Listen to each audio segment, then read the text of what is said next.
So hii season ilikuwa inaenda hadi 1 1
I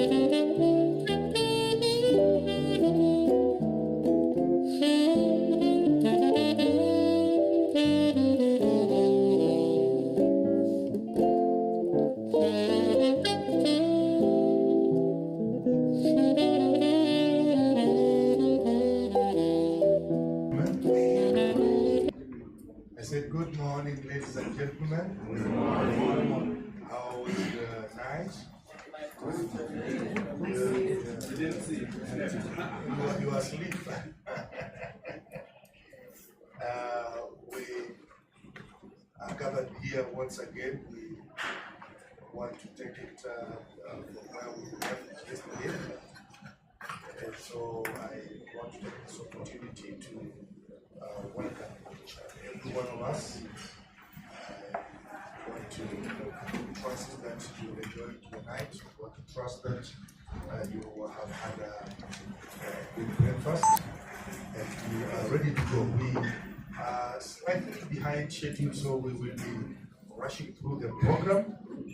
But at this juncture, I want to bring on Dr. Timothy Brad from the USA. He is a reverend, he's a theologian, and PhD, not honorary, and he's been to school, studied. And so, besides that, he's also a film director at Balma. He comes from, he pastors the church that is called the Source Church in South Carolina and Colombia. And so I want to take this opportunity to request him so that he comes, shares briefly with us, then leads us in the opening prayer, and we will get started. Shall we appreciate him as he's taken to the podium?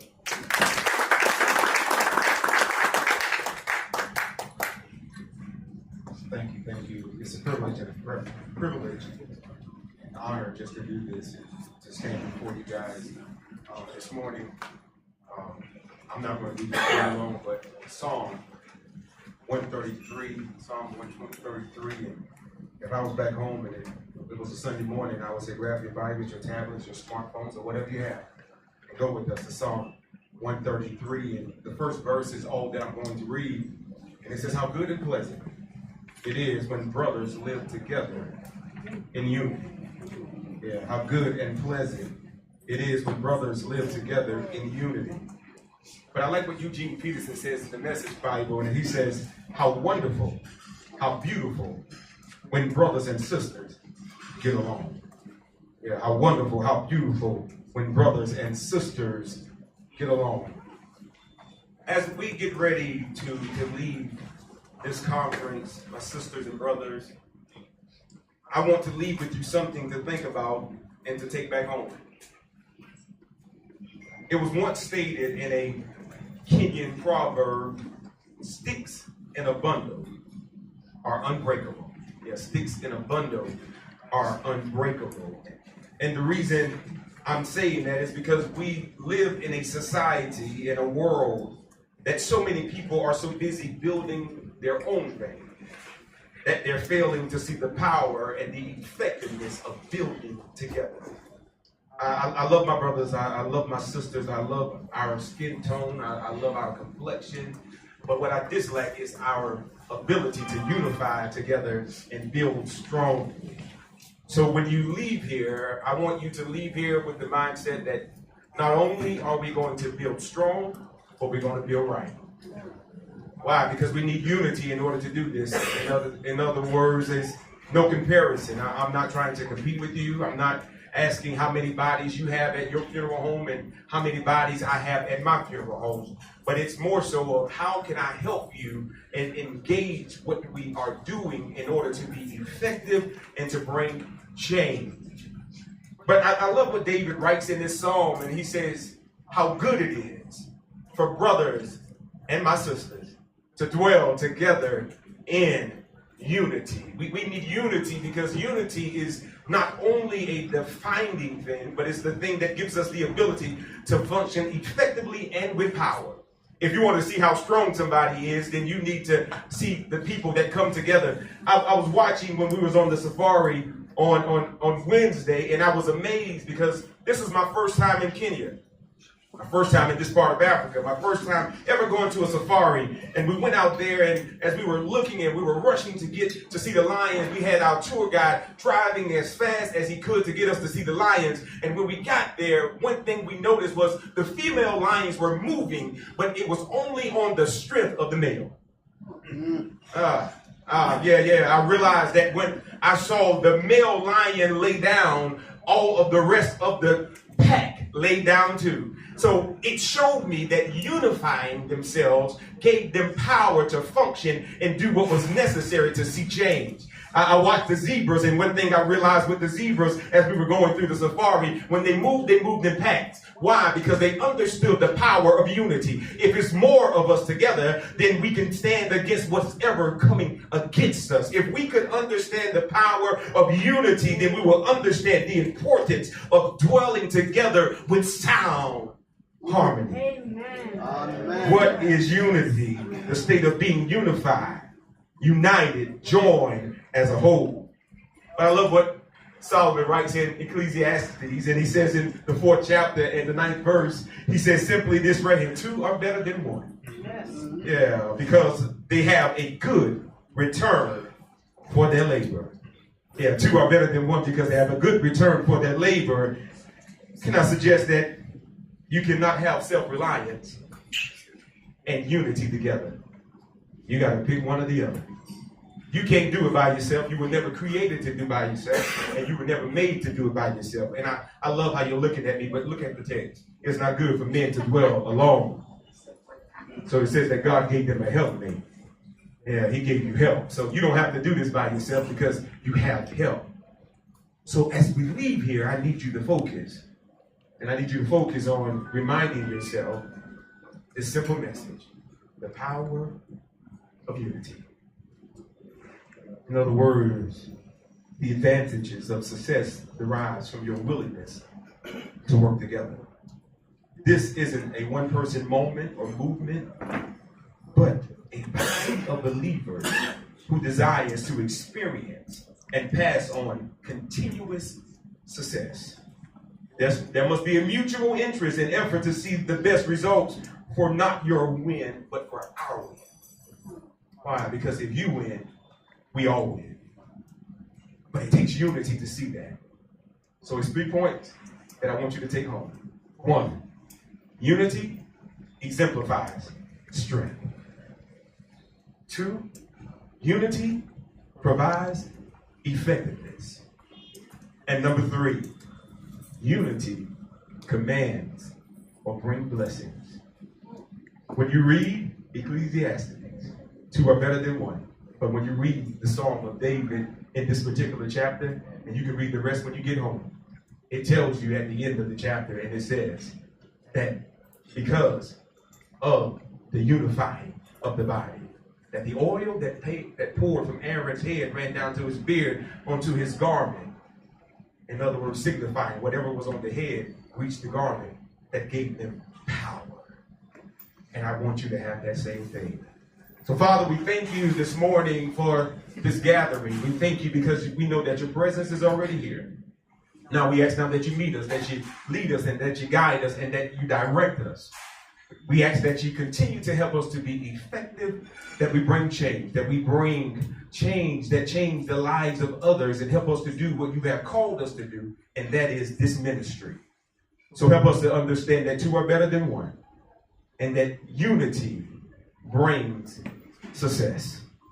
We ask now that you do these things, and we will forever give you the praise. We will forever give you the honor, and we will forever give you the glory. It is in that name that is above all names that we do all things, Jesus the Christ. And we say amen. Amen. Amen. Thank you very much, Doc, for that encouragement. And since I mentioned earlier that we are now running against time, we are behind schedule, I want to take this opportunity to bring on the President of the African Federation of Funeral Services so that he will give us the way forward. Ezra Odak, shall we appreciate him as he takes to the podium? Thank you, Program Director. Good morning, everyone. Good morning. Yeah, it's good morning, and we are humbled that we have come to the last day. Even though we wanted it to extend longer, but it's unfortunate the conference that is coming to an end today. Before I make some few announcements, I would like to recognize in our midst here our top leadership. We have the President of SAFPA, Mr. Nairobi, the President, will be introduced officially in a special way. Is among us here. Also, I have my chairperson, the Council Board Member of African Federation of Funeral Services, Mr. Yongama, will also be introduced in a special way. That's I cannot do that because my Council Board members are here. That's the top decision-making organ in our FFS. I want to go back to some few announcements here for Funeral Services Association of Kenya. I would also like you to recognize we have two students from Kenya Medical Training College. Who the KFTC is the first institution that started a diploma in mortuary science in Kenya. Please humbly request you can stand up there in their uniform. That is the Kenya Medical Training College. They came out their way just to see what is happening in the funeral industry, to change their perception and which direction they should go. And you can just sit down, because Kenya Medical trains a variety of health courses, but they introduced a diploma in mortuary science. It's a 3-year course, and we really appreciate for them being with us here and understand who are the funeral directors, who are the embalmers, and who are the morticians. And after study, where do they want to go? Also, I want to make a small announcement that I talked to the president for Professional Academy, Mr. Kiel, introduced me to one of the directors of Frigid Fluid owners. It's a very big company in the United States. Mr. Nelson is going to come here in Kenya in January on his way to Ghana. He'll be having just a transit to Ghana. And we have talked and we have arranged that in January. This one is only by invitation only. I'll take 10 best embalmers in Kenya. They'll come here in Nairobi. We do a small workshop even for 2 to 3 hours. Give you a talk. Learn on what the chemicals they are using and how do they embalm and how you can do that thing. So this one will be fully catered by Funeral Services Association for the 10 people that will be nominated by the board members of Fusak. So it will only by invite only, because we want the people who have been training, we take them to the highest level, because this is not a small person, it's a very big person. Is supplying these chemicals all over the world. If you just Google Frigid Fluid, you'll understand more about that company. Those are the few announcements I wanted to make. Now I want to hand over today. The day is dedicated for African Federation of Funeral Services. Yesterday was for Funeral Services Association of Kenya. Today, the African Federation is taking over. So may I hand over this microphone to our secretary, Mr. Mojali Fafolo, to come and give us the way forward in this program for AFFS. Thank you very much.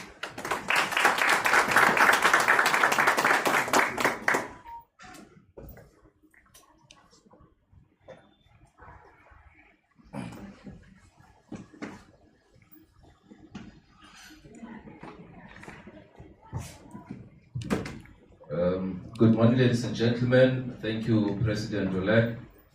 I think mine this morning is just to again welcome, as the President has already have welcomed everybody, to welcome our chairperson of the board, Ndadeyonga Matuma, who arrived today, and also the president from SAFPA, and the entourage from SAFPA that arrived, and the Botswana delegates. Ladies and gentlemen, yesterday we had a scheduled meeting that was to take place between 5 p.m. and 6 p.m. It is in the program. But unfortunately, because of documents and everything that our chairperson had with him, and with the delays from the flights from South Africa, we could not hold that meeting. I just wanted to apologize about that. The meeting will be rescheduled. It won't be today because it's the last day of the conference. We will then send out proper invites about that meeting so that we can reschedule and have it. Thank you very much. I think, Mr. MC, thank you very much. We'll then continue the program. Mine was just to extend our word of apology about that transpired yesterday. Thank you very much, ladies and gentlemen. All the best today. Thank you.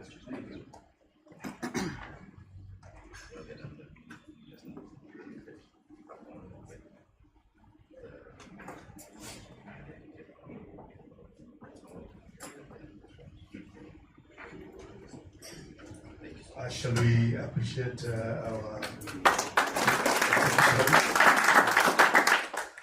Now, since time is not too friendly to us, I want at this juncture to humbly request FS Council Board Member Chairman Igama Kama to come and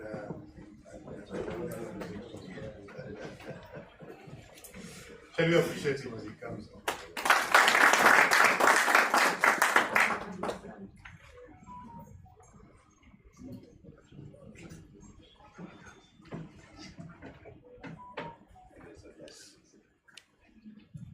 Good morning.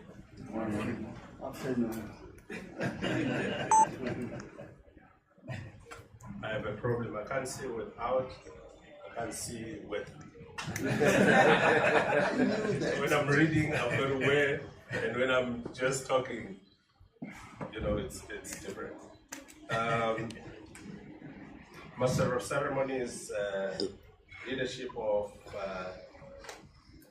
Fusak, led by Ezra, Dr. Chomi Makina,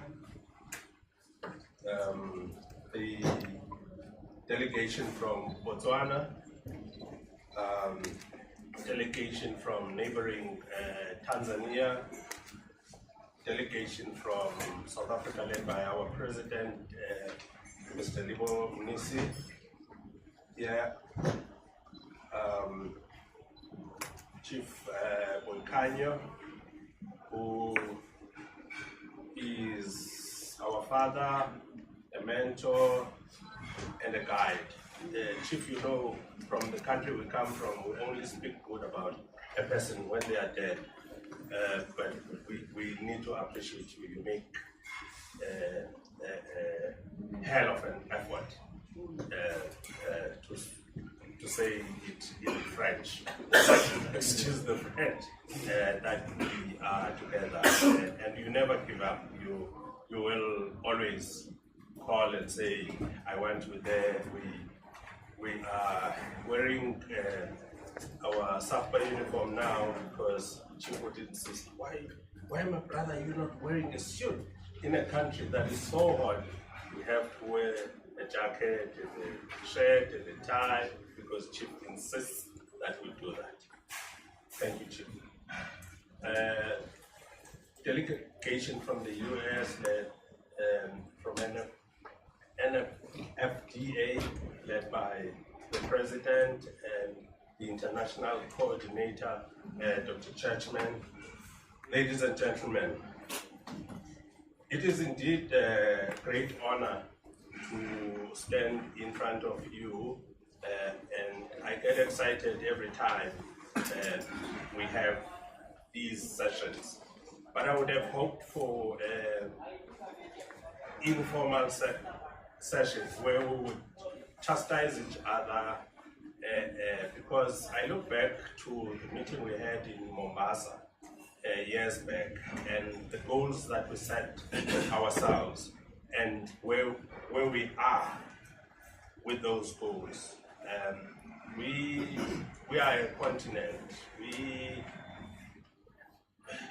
We do repatriation, but who does repatriation really? Is it us or is it them? It's those things. We need to somehow, with the excitement I have, I mean, I was speaking to the colleague from Tanzania, and he says they drive 5 hours to get to Arusha from here. I know in South Africa we have a border with Botswana, Swaziland, Lesotho, Mozambique, a number of countries. But how easy is it for us to do repatriation with those countries? And we were supposed to arrive here 2 days ago. It was difficult for us to fly from Johannesburg to Nairobi because Kenya has introduced new rules 6 months ago that we're not aware of on South Africans flying or other Africans flying into the country. How difficult would it be if I died in this country to repatriate me home? And from the country I am from, burial will take place between 7 and 14 days.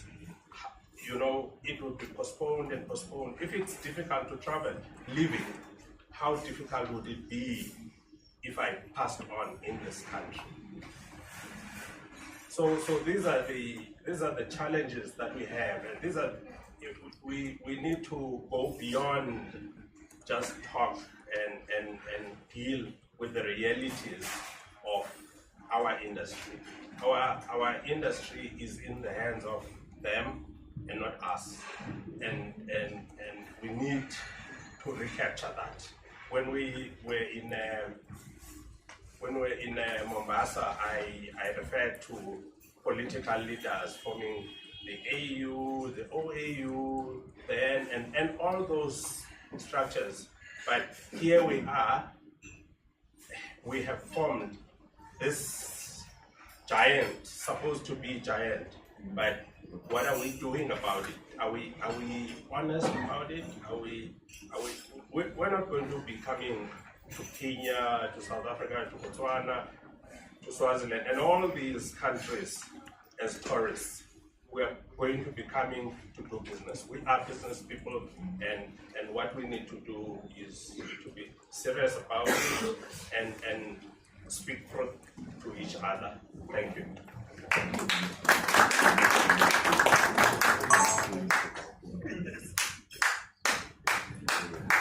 We appreciate it. Allow me, in very quick succession, to also invite Eswatini Funeral Practitioners Association, EFPA President Musa Dilakati. Did I get it right? You are right. Is he In South African language, you say Amona. Amona. Amona, it means they're not here. Amona. They are not here, you said, or Yes, he is not here? He is not here. He's not here. Now we have President Libo Lisi.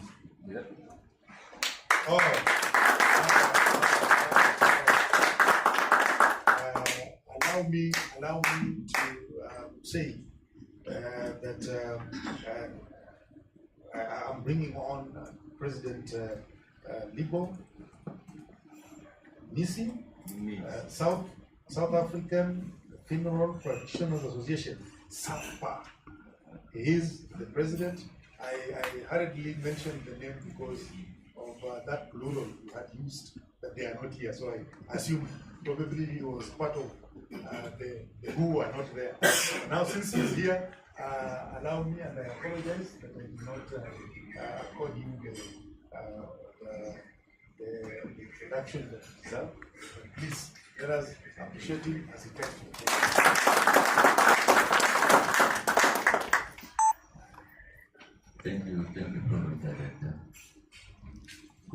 morning to everyone that Morning. is here. In the name of our Lord Jesus Christ. My name is Libo, like it has been said in the program. I'm from South Africa.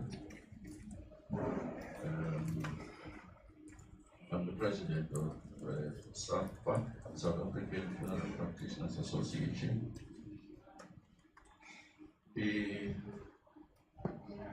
I'm honored to stand in front of you, AFFS, to represent the SAFPA. SAFPA is defined as one of the biggest associations in Africa, one of the biggest in South Africa.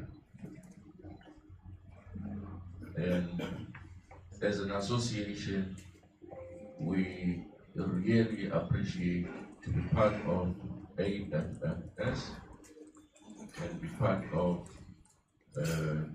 NFG and MA in the United States of America. We really appreciate the support that we get from them.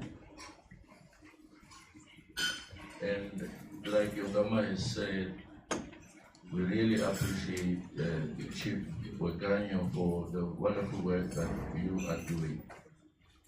And I like what, in the opening, what the doctor said about unity. We are all about unity. And I would love to announce it to you that a few years ago, AFFS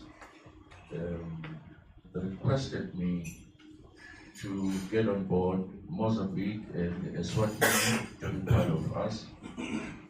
And I'm very delighted to announce to you that a few weeks ago, we were in Eswatini to launch an association of funeral directors in Eswatini. And we were so very supported. Dr. Churchman from the United States of America, she was there, and a number of other African funeral directors were there, and we were so very supported as Eswatini. I'm very much excited to say Eswatini is now part of us in the funeral industry. We want to go further and get Mozambique. We have agreed with Eswatini that we'll come together and make sure that Mozambique is part of us. And thank you very much for giving us this opportunity to say something as SAFPA. We are all about unity in Africa, and we are all about learning and sharing of information as funeral directors. I thank you.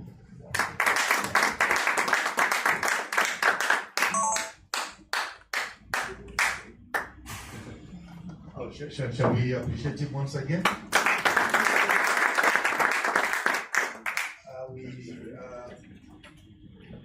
We have representatives from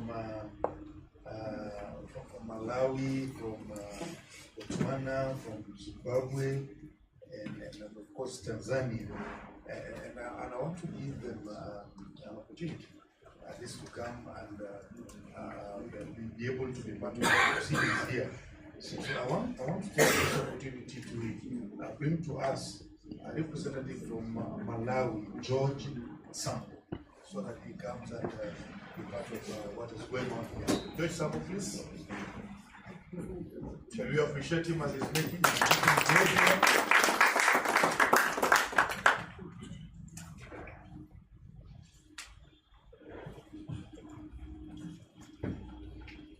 Thank you, Director of Ceremonies.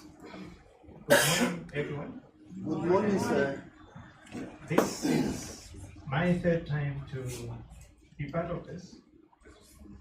Twice we've met in Mombasa and we are meeting here today. This has been very helpful to us. I work for Mtunzi Funeral Services. Those who we've been together for the last 3 years. You may recall I introduced myself as a director from Mtunzi Funeral Services. I used to come with my general manager then. Things have changed. I would say I've come down, I'm now the general manager.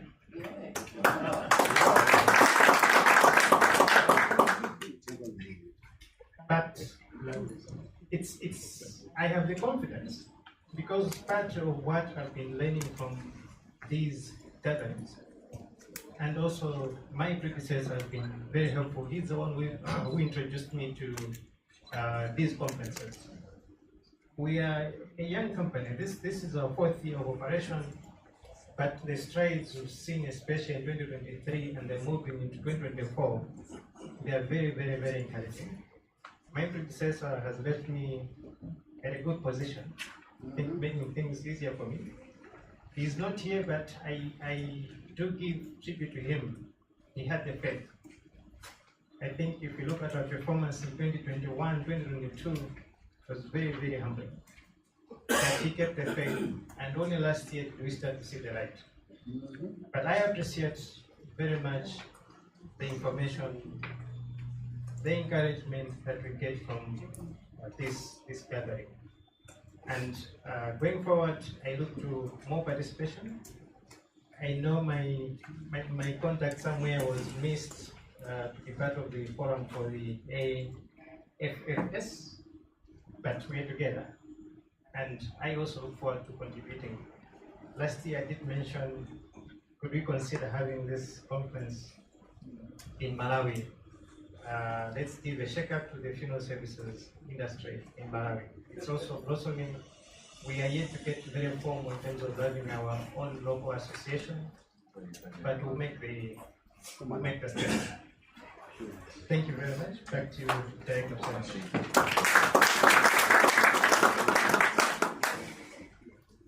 Thank you for extending that invitation for us to come to Malawi. Now, we also have representatives from Zimbabwe. So I want to request Shepherd to come and give us a message of encouragement. Support.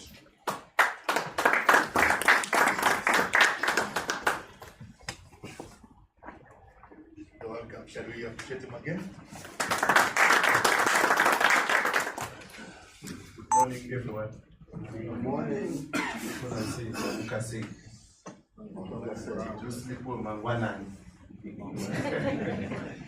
We are happy to be here representing Zimbabwe. I'm putting on the shoes of our big brother. He sent me here. I'm not the big one. We have Dr. Chomi Makina. Yesterday he was here again. So today, he's grooming us to be better speakers and to be able to stand here and say good messages to the FFS Association, and also to say we are happy to be in Kenya. We are a funeral company in Zimbabwe. I represent Nyaradzo, and my brother Lazarus, we come from Nyaradzo. But in Zimbabwe, we have got other players. Dr. Chomi Makina from Moonlight, there is Doves, there's also other small players. But when we talk about the funeral services in Zimbabwe, Doves, Nyaradzo, Moonlight, one of the biggest. So we are here in Kenya to appreciate you, to support you, and also be part of this grouping of African funeral practitioners. We are able to do business with Kenya, with all over Africa, and also the world over, especially United States, Canada, UK. We do repatriations from all those countries. And I think per week we receive more than 7 to 8 bodies coming from abroad into Zimbabwe. So it really makes sense to be part of this grouping so that we also benchmark, try to deal with bottlenecks in our industry, especially on the repatriations. Sometimes it's about the airlines missing documents, missing passports for deceased persons. One is the relatives are standing at the airport, but the passport is missing, or the embalming certificate is missing from state. And you know, the airport was trying to locate missed documents. So these sessions will give us some ideas as to how to safeguard and how to make the process easier, so that the families of deceased persons derive comfort from our business and from our assistance to them. Thank you very much. Thank you for the time. Let's give it up to him again. In Tanzania, we are represented by Yesu, so shall we appreciate him as he's coming?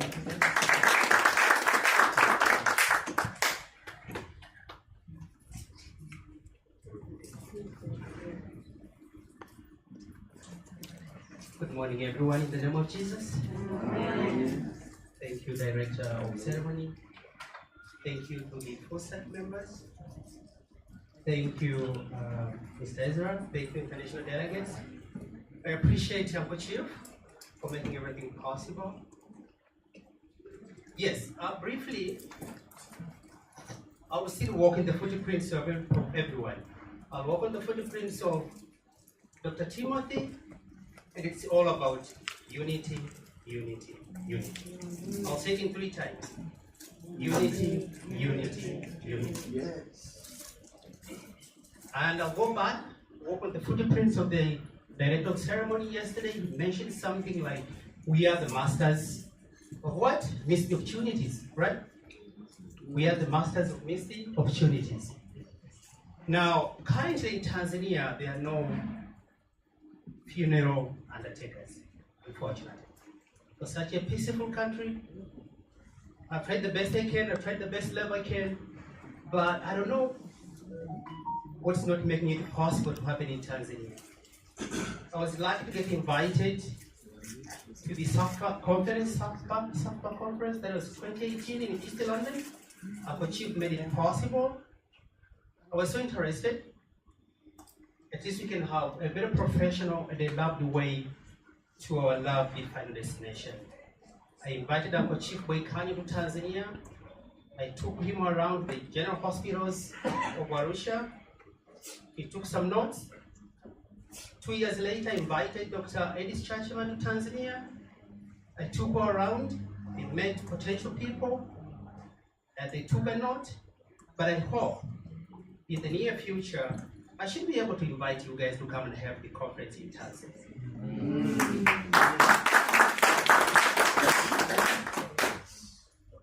We have nice conference venues in Tanzania, 100% top security, everyone will be fine and safe. I'll be there for you. The lovely people of Tanzania, they are welcoming you. Again, thank you. Thank you very much, Brother Kyuslu. As he was presenting, I could hear Nyerere in his voice.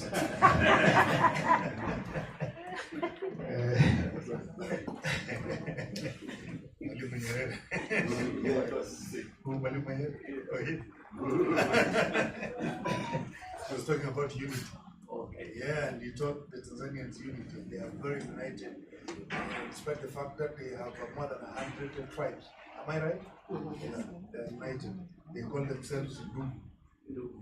Yeah, his brother. Okay, to Botswana. We have Fexter Nesula. Can you please step forward so that you also give us.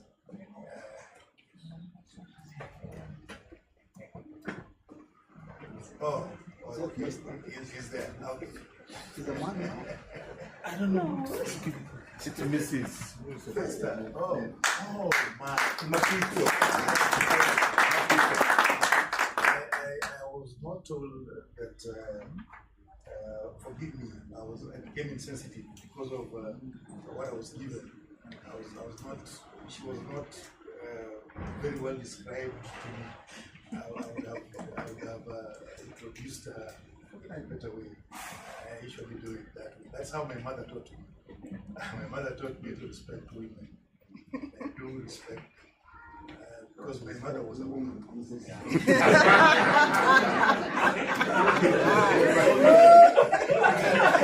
That's a nice one. Ladies and gentlemen, for us, we have Mrs. Sebula. Forgive me. With us, we have her here, and please let us welcome her so that she feels welcome.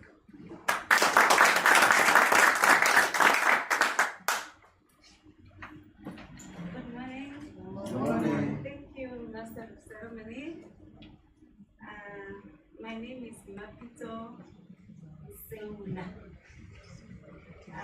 Textan Seula is my husband. He was not too far from being correct. So we are from Botswana. To the president of Fusak, Mr. Ezra, to the delegate from America, led by the president and Mrs. Jackman, my friend, and to the delegates, to SAFCO president and your crew, and including the chief, I would say chief because of his duty that he's executing it very well. To the Zimbabwean friends and to the Zambian, Malawi, Mulibwaj. Hey, we thank you very much. And the distinguished guest, member of Fusak, how are you? We thank you. It has been a long time. We once, I was here 2-3 years ago. I attended twice Mombasa and here. We have learned a lot from you. We want to appreciate you. We have been having the Botswana delegates. It's just because of we are new in government, so we can't travel all. We don't know what will happen behind. So don't worry. The delegates, they will continue to come. I want to thank you, Mr. Ezra, and the unity of the federal services that have come here, because we are learning every day. As for us, Botswana, we can say we have learned through all these associations. They have made us who we are, and as I said last time, we came here, they invited us for the embalming. One of the Americans came to show us how to do the embalming and how to do the restoration. It was scary for the restoration, but we got to know how to do the right thing. And not to leave out the partnership we have with South Africa. We are bordering South Africa, and most of our people are in South Africa, and their people are in Botswana. So, because of the relationship that we have, the transferring of the bodies from South Africa to Botswana and Botswana, so sometimes they don't give us the game, but we get to do the business with them. It is because of the government. If they are government, the people are handled by the government. But otherwise, we can say these associations, they do work for us. They do help us. They do make us to come together. We were in Zimbabwe. We have learned how to turn things around. When to walk into as the world is progressing, we don't do things the way we used to do it 10 years ago. Now, as we are going on, now I will link with Malawi. We'll see what Malawi is doing, because we are Malawians also. We'll get to know all of us and do this together. Thank you very much for everything and for the invite. We really appreciate it. Thank you.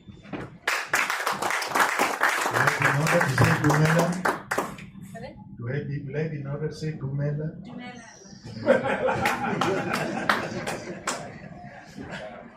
Yeah, I'm a very good speaker. Yeah. All right, ladies and gentlemen, we want to shift gears. And the juncture, I want to, we are just getting ready to hear from our key speaker. I do not have I'm not qualified even to untie his shoelaces. But I want to ask Dr. Churchman. She is the one who will bring our guest speaker, our key speaker today. And Dr. Churchman is our international ambassador. I met her in the US. She took very good care of me. In the US, she made sure that when we were going out for visits, she made sure that I was on the bus. And she took care of us, those of us who were there. Please. I was just saying nice things about you. Thank you very much. I appreciate that. So you are here to bring to us this. Shall we appreciate it? Thank you. Good morning, everybody. I'm so happy to be back home in Africa. So, it's my privilege and my pleasure to introduce our keynote speaker, the president of the National Funeral Directors and Morticians Association.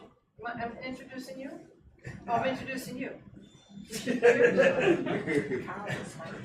Kyle is first. Yeah. Oh, then it's your turn. Yeah. So now I have to sit down.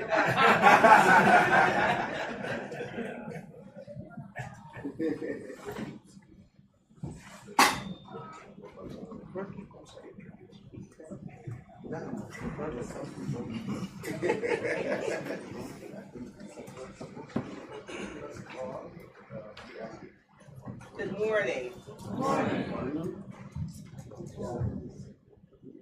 I'm supposed to introduce her.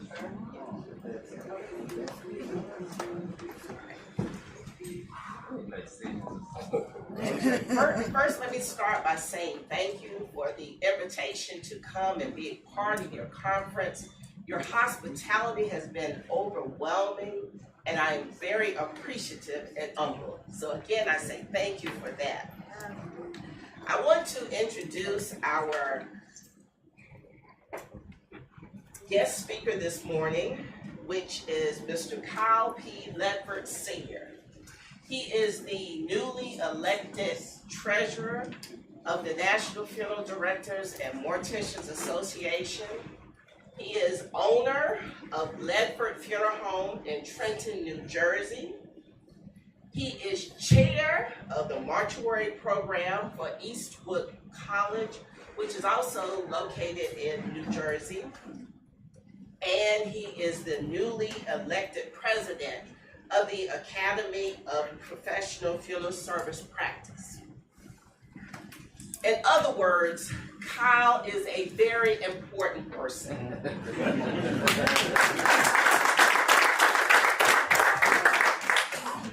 Now, I could go on and on and on with his many titles and accolades, but we simply call him a walking wealth of knowledge. So I'm going to move out of the way and bring to you Kyle P. Ledford Sr. Thank you.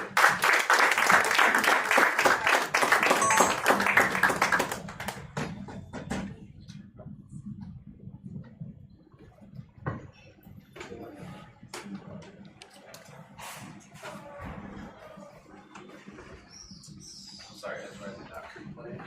Get this book to the screen.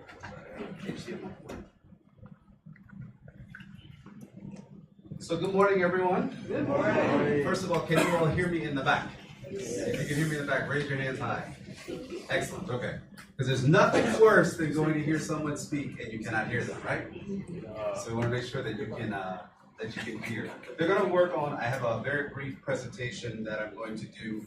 But for those of you who were with us last year in Mombasa, in the rain, you remember? Okay, excellent. All right. So we're going to kind of keep that theme, right? So we'll be working together for my portion of the presentation. And I promise you in the back it will not be 3 hours. You will be out of here actually very, very shortly. But I just wanted to make sure, again, that you all can hear me. And for those of you who were with us last year in Mombasa, if you could just stand, please.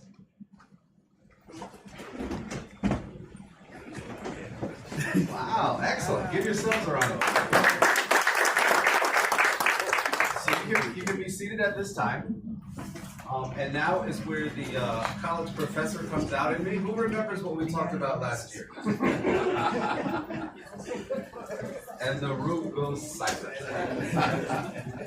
Well, I remember, and we'll be able to kind of pick up from there.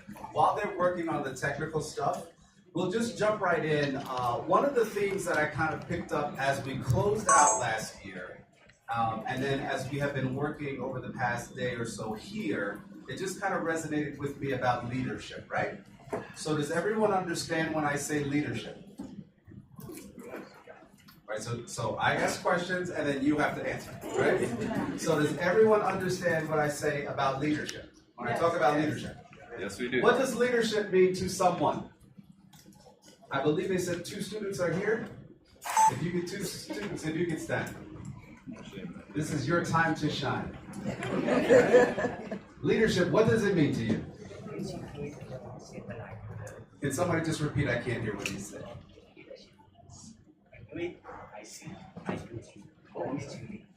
Oh, he's going to bring you the mic.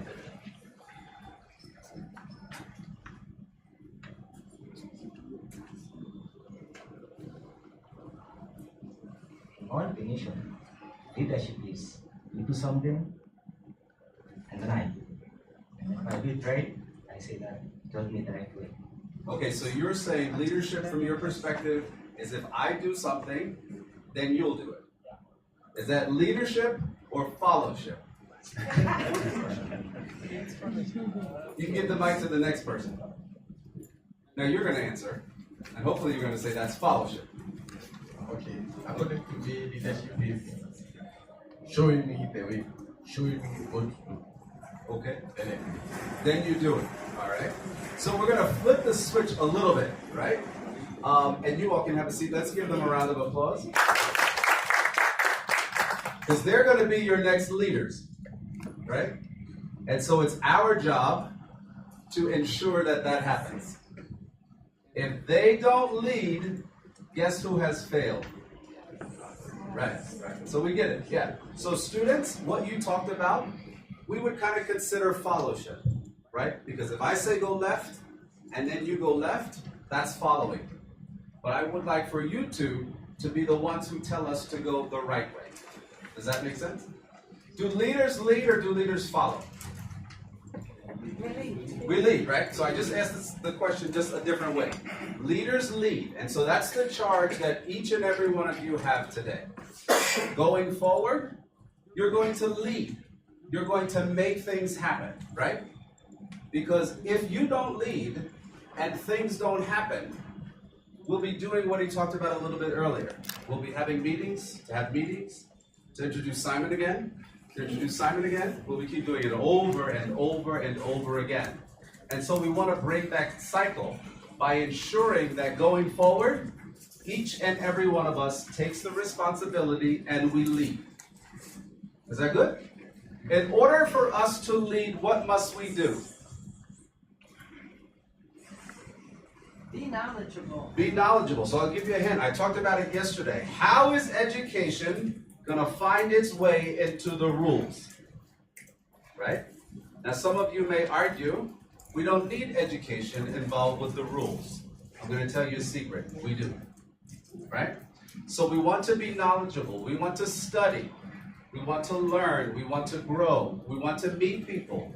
We want to share. Hey, America, what are you doing?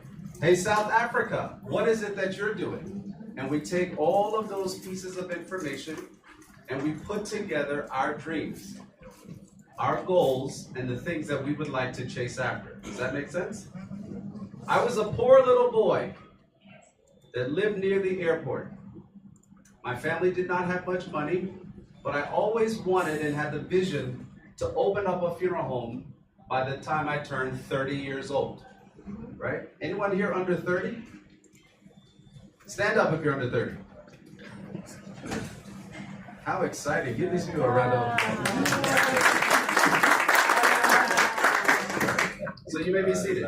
So by the time I was these people's age, when I was a little boy, I wanted to have my own funeral home. Right? Do you think that that was an easy task? No, not at all.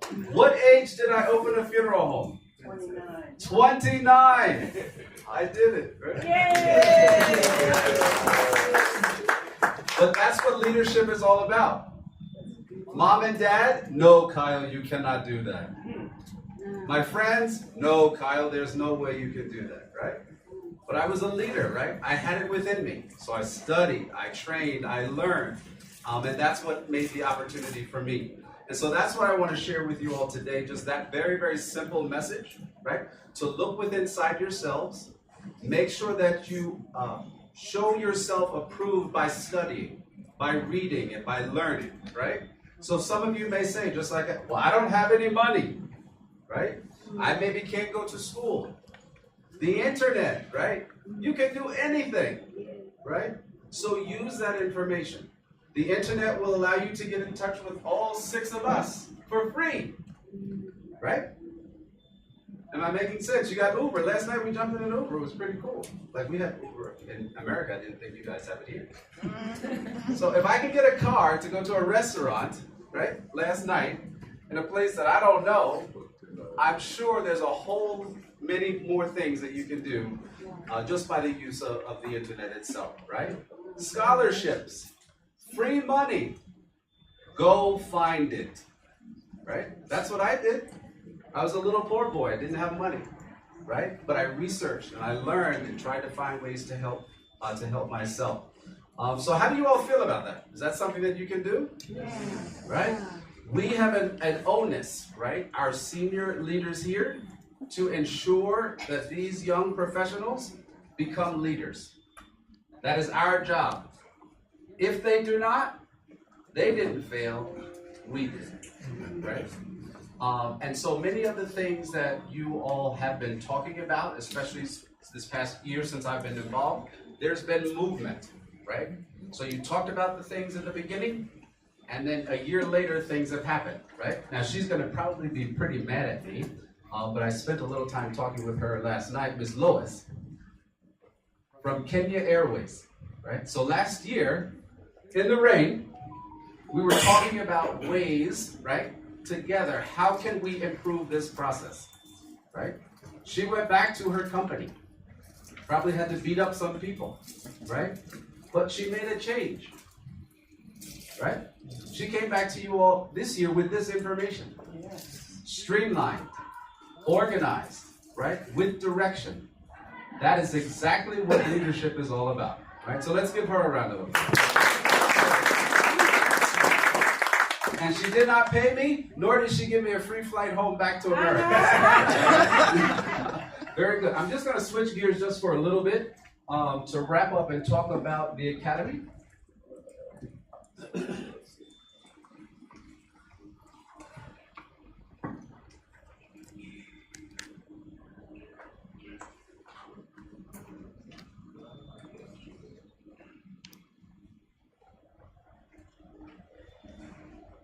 There we go. So very quickly, and I'll run through this as to not hold your time. Certified Funeral Service Practitioner, CFSP. Some of you may be familiar with it. Some of it may be brand new to some of you. The mark of excellence, the gold standard, right? The highest and most well-respected volunteer designation in funeral service, right? And it's backed or supported through education.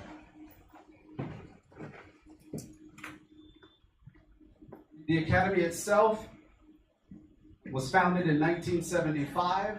The first CFSP application that came through was in 1976. It's governed by a board of trustees elected by the members. Across the world, we have over 2,000 members. Currently, we have 1,600 active CFSPs with more than 3,000 in our network. Our goals: to be credentialed, confident, and connected. It models exactly what has been going on here the past few days. Who are members of the Academy? Just what I talked about probably for the last 9 minutes. Leaders in the funeral service community. Employees who stand out amongst their peers. Students who are just entering the profession. Professionals interested in lifelong learning and raising the standard within our industry. And lastly, funeral directors who are committed to serving families. Lastly, I will close. I believe WhatsApp is familiar to everyone. That is my direct number, 908-397-7349. So if I can be of assistance to anyone, please don't hesitate to let me know at any time. Again, thank you all so much for having us.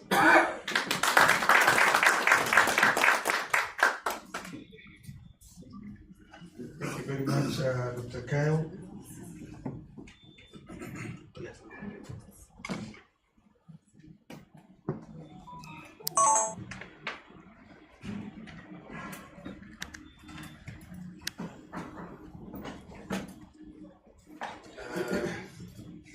Sorry for the mix-up. When I asked Dr. Tetman to come on, instead I was supposed to have called on Ms. Trifina Weissman to come on, but there was that mix-up. Please, Dr. Chapman, don't tire to hear me mention your name over and over again.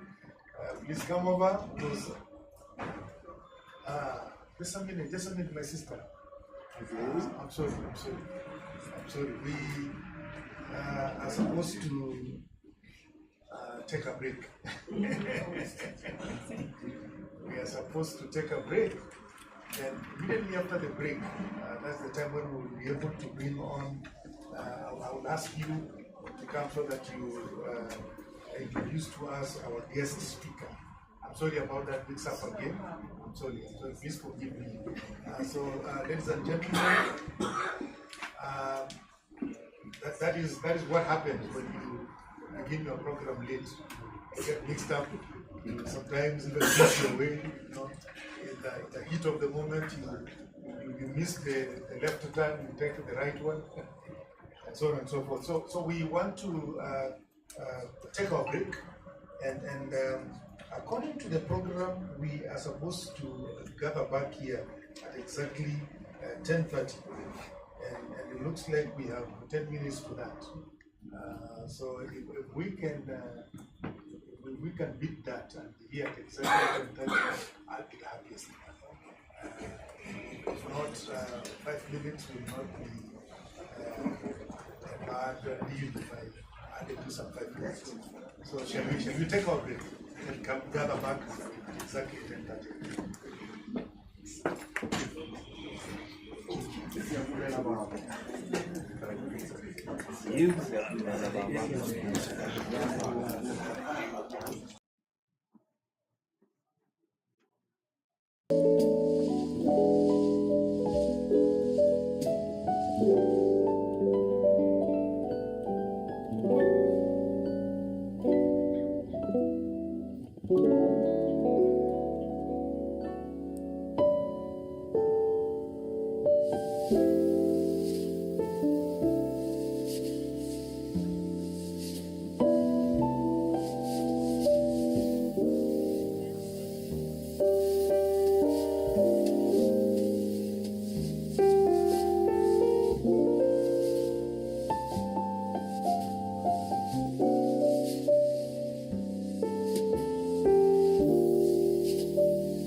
We'll do the introduction, and I want you to take your time when you are producing the guest speaker. Don't be in a hurry. I will not snatch the microphone from you. Please take your time. Now, ladies and gentlemen, let us all be upstanding. Let us all be upstanding, and we will remain standing until Dr. Chapman is done with her introduction. Thank you so much. Good afternoon again, everybody. It's my pleasure to be here today at the Fusak Convention. Ezra, thank you for all that you do. I greet all of my brothers and sisters from South Africa, from Botswana, from Zimbabwe, from Malawi. If they don't do a conference for you in Malawi, call me. I'll do the conference. I want to come to Malawi. It is just so wonderful to be here with you. Now, last year when I went to South Africa, I asked our speaker, do you want to come with me to South Africa? And he said, yes, I'm coming. I was shocked. And then I said to our treasurer, would you like to come to South Africa? Yes, I'm coming. So this is their second trip to Africa. Trifina is here. This is her second trip to the continent. Justin is here. This is his first trip to the continent. His first stamp on his passport. Thank you, Justin. Timothy, thank you for coming with us this year. I just have to say that Sean is a licensed funeral director in New Jersey. He's manager of Smith Funeral Home. He's also manager of Hunt Funeral Home. He is a sought-after embalmer. When the embalmer dies, they want Sean to embalm them. That's how important Sean is. Sean is on the faculty at Eastwood College. He's on the faculty at Mercer County Community College. I don't know when he sleeps because he's so busy. Sean is the 69th president of the National Funeral Directors and Morticians Association. We're celebrating our 100th anniversary. And so in celebrating our 100th anniversary, we're bringing in new leadership. And Sean, we are so happy that you are leading. I am so happy that I am following you. I am happy I'm following you, Kyle, Justin, and Trifina. Please welcome our keynote speaker.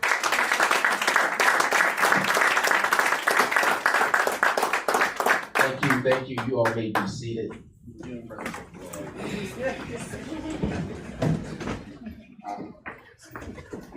me just first take this opportunity of thanking, of course, Ezra for the invitation. Thanking, I see some familiar faces, which makes my job a lot easier. And Dr. Chief Simon Bokanyu, who stepped out for a minute. We have Yogama Kwama and Lebo Manice. What can I say about that gentleman? And of course, it's always good to be in company of Dr. McKenna, because I'm going to get a great laugh. Jalifer, and I'd like to recognize for Jalifer, who stand up, Jalifer. Let's see who you are. Now, Jalifer and Monica and Lagai, they are actually on the committee, education committee for the National Funeral Directors and Morticians Association. And so I want to commend them. They did a wonderful presentation in the States when we were in National Harbor, and I want to thank him again for the job well done. Thank you. So, I would like to thank also everyone who traveled from the States. So we have our Vice President, and I'm asking him to stand again in the name of Justin Alexander, right?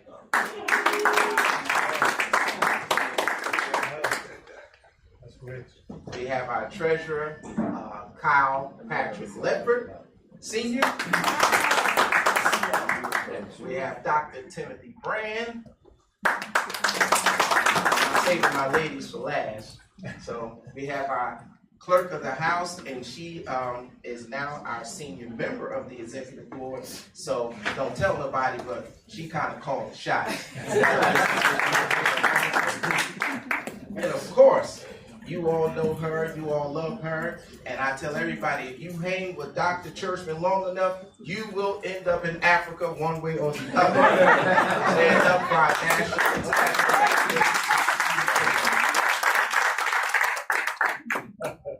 So, we're going to get right to it, because I'm going to try to make up some of this time that we lost during the tea break. So, just bear with me, okay?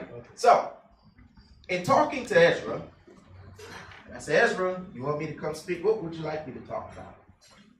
So, you know, when you talk to Ezra, Ezra bossed me around like he do you all too. Right? So, he said, you want to talk relatively about something toward the antimicrobial effects, as well as effective funeral home management. No problem. So, here we are.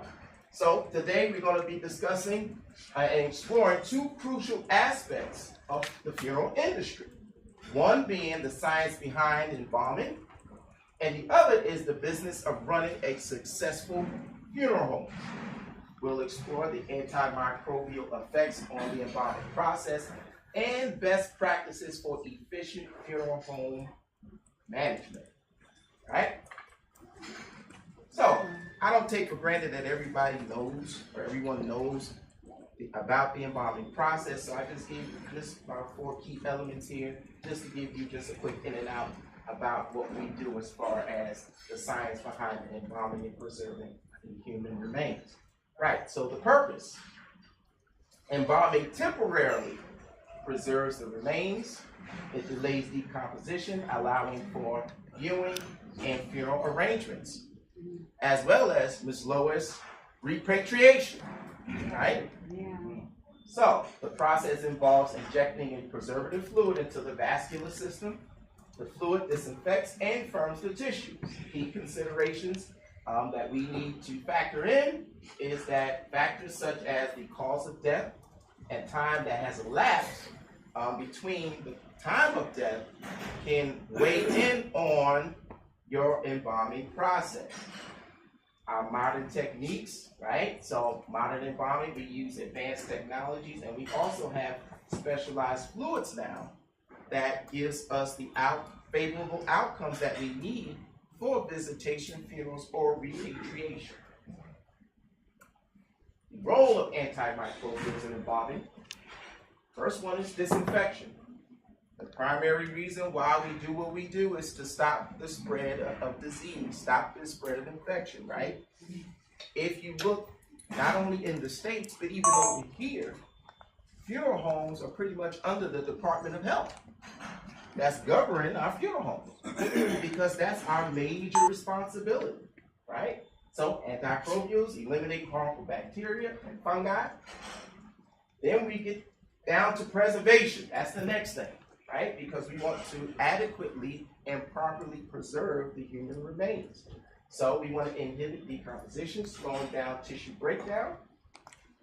Then it comes to tissue integrity, maintaining tissue structure and appearance for viewing, because we want to give the family the most natural looking remains as we possibly can.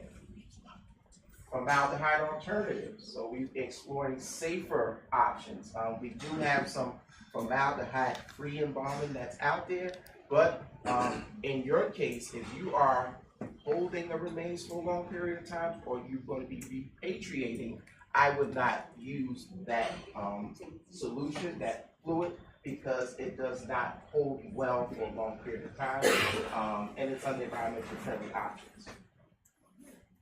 All right, preservative properties of antimicrobials. So disinfection. So antimicrobials kills bacteria and fungi, which prevents decomposition as well as infections.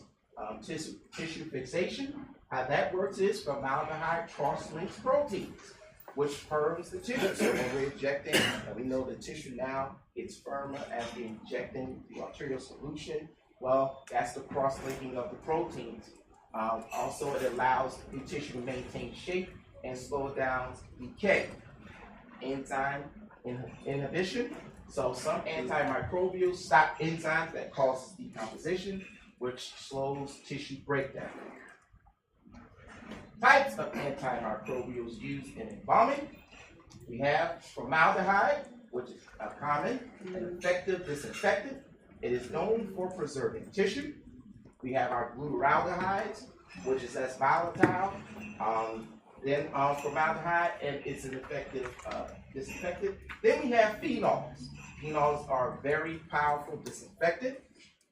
They are used less frequently now due to toxicity. So what we use phenols for is if we have a case that had trauma, okay, and we want to dry those tissues out, the embalming companies, they have some chemicals which are pretty basically phenols. I know Dodge just gets it's like the basic what they call that stuff? Drying. There we go. That's what I was looking for. Thank you, Justin. That's right. So drying, they have the basic and they have what's called the penetrating, right? When you have someone who has experienced trauma, in order for you to restore them, you have to first make sure the tissues are well preserved and they are dry. Okay? Also, phenols can be used as a bleaching agent. So if you have someone that has kind of maybe a dark black eye or any type of dark spots, if you inject phenol under the skin, right, it will turn white. When it turns white, that acts as the primer.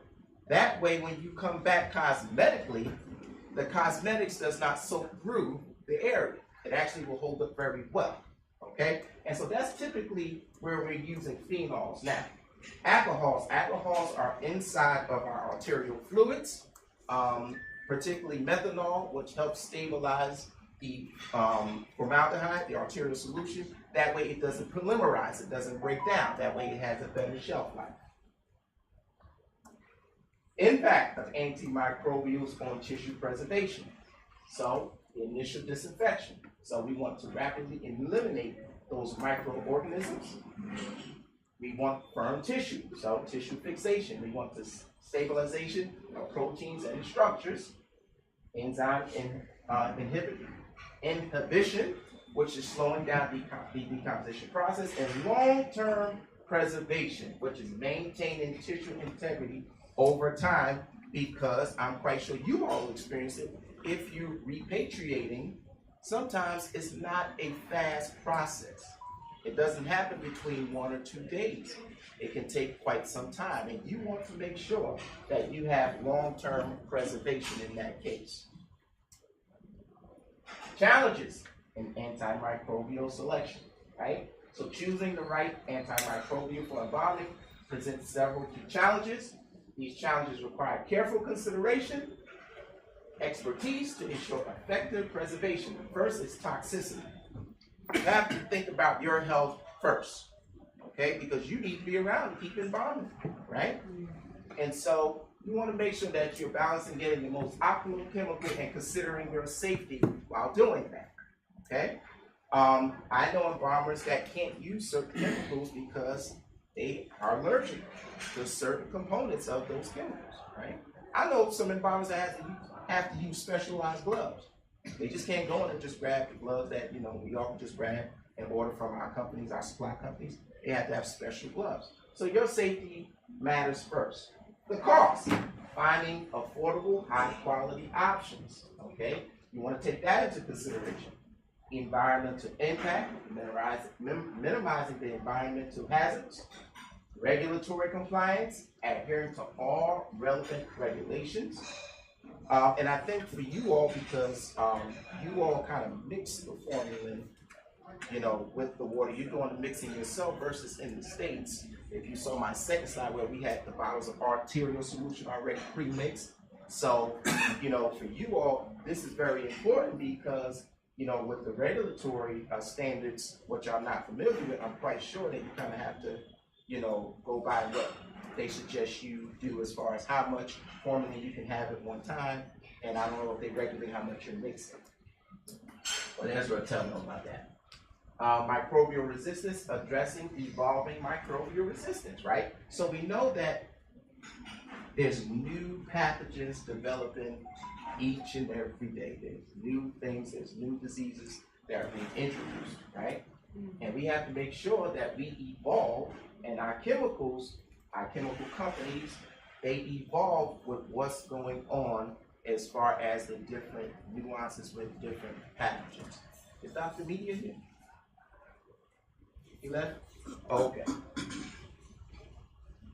All right. So, importance of proper antimicrobial application. So, first thing is your initial assessment. So, you need to do your pre-embalming analysis, okay? So, thorough examination of the body, assess the condition and the microbial load. Now, you say, wow, the microbial load, how do I do that? Well, sometimes, majority of the time, where in the States, we are preview to the death certificate and the cause of death prior to embalming the remains. We read that, which is a good indicator on what different arterial solutions you need to select in order to properly preserve, disinfect this human remains. Okay? Fluid selection, I just covered that.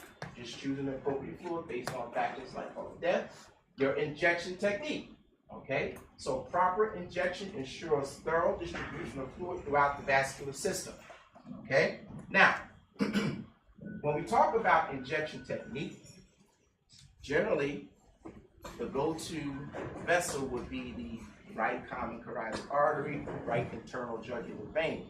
In most cases, generally if it's a younger woman, generally I may go to the femoral artery, femoral vein. One site, one injection point. Why I do that with younger women is because generally, you can tell the family I need high neck this and all of that, they really don't comply, right? They're gonna bring the spaghetti strap, the party outfit, and all of this is open, right? And so to avoid having to go back to the family, when applicable, I choose to use the femoral artery because then they can bring what they want and no incisions or anything is showing. You don't have to worry about any leakage, and you're good to go. Okay? In some cases, to where individuals may have a cause of death due to diabetes mellitus, where they have circulatory issues, you then may have to do what's called multi-point injection, because one point just won't do it. Okay? The remains was embalmed well, except the left leg did not take the arterial solution. It didn't get any distribution or diffusion. So now what you have to do is raise the left femoral artery in order to preserve that leg. So sometimes in your injection technique, it may take multi-point injections to get the result that you need, okay? And embalming is not a race, okay? That's the first thing you need to understand. That it's not a race to get out the embalming room. You want to make sure you take your time and you preserve the remains, as well as, and I'm going to talk about that in a little while, as post-embalming care. Before I get there, let me get to drainage. Removal of fluids help to reduce microbial load as well as swelling. Generally, when I'm embalming, I use an instrument called a drain tube. A drain tube just help me because sometimes you need some extra vascular resistance. You need some type of resistance to build pressure to push the solution up to the capillary walls, right? Because sometimes you can embalm and you can say, well, the fluid is going in, but it's not really getting to the arm or get to the hand. You need some type of resistance. And this resistance is good in this case, right? So when you're draining, I use drain tube because I can open it and close it and I can control how much resistance that I need, okay? Supplemental fluids, so this is just additional fluids that we can use. So if you have a remains that's emaciated, right? We will put a humectant to rehydrate those tissues. It also helps with kind of filling out the face, bringing back, restoring the natural appearance to that individual. There are also cavity fluids that we use for cavity embalming, hypodermic embalming, where I would suggest hypodermically injecting cavity fluid. Generally, you will hypodermically inject arterial fluid into the tissues that did not receive preservation as far as short-circuiting in the face. You may need to inject, and when you inject, you don't go right into the face, you go inside of the mouth, right? To get to the cheeks or the jaw, or sometimes I'll go in the side of the eye, you know, to get maybe around the eye. And if I need to inject the temple areas, generally I'll go inside of where your hairline is, and that way you don't see anything. So those just key pinpoints when you're hypodermically injecting. Surface embalming, all that is just taking some cotton, putting some type of solution on there, and just putting right on the surface of the skin. Generally, you'll do this to a person who has some type of ulcers, bed sores. If they have skin slip, you know, you put it right on there and it will preserve that area. Post-embalming care. So, after you have embalmed the remains, you just don't say, all right, I'm done, out I go. The remains will be here for 2 months. Well, I'm not babysitting. It's over with. No. You have to go back and check the remains every day, because certain things can occur, right? You want to see how well the body is preserved. You want to make sure that you didn't get a shell embalming to where it looked like it was preserved when you did it, but when you go back, now you have some areas to where, you know, it's soft, you know, short circuit. So you want to go back and check your work, make sure there's no purging going on, and there may be some cases where you may have to re-aspirate the remains, right? So you always want to go back and check your work, because you never know when this bad guy will show up. And the bad guy I'm talking about is Clostridium perfringens, which we know as tissue gas. And when that bad boy shows up, we have a problem, right? So you always want to go back and check your work. That's it for the antimicrobial part of this presentation. So we're going to jump right into effective funeral home management. See how I did that transition that quick? All right. So there are 8 key points that we're going to talk about when it comes to effective funeral home management. First one will be strong business practices, which is financial planning, efficient operations, legal compliance, which are all essential. Next one we will talk about will be the facility considerations, maintaining a clean, respectful, well-maintained facility. Also, the accessibility of your facility is crucial. We will talk about staff training, where you want to invest in ongoing training for compassionate and professional service, marketing and branding, developing a strong brand, utilizing the digital marketing that's pretty much thriving our industry today. The customer experience, right?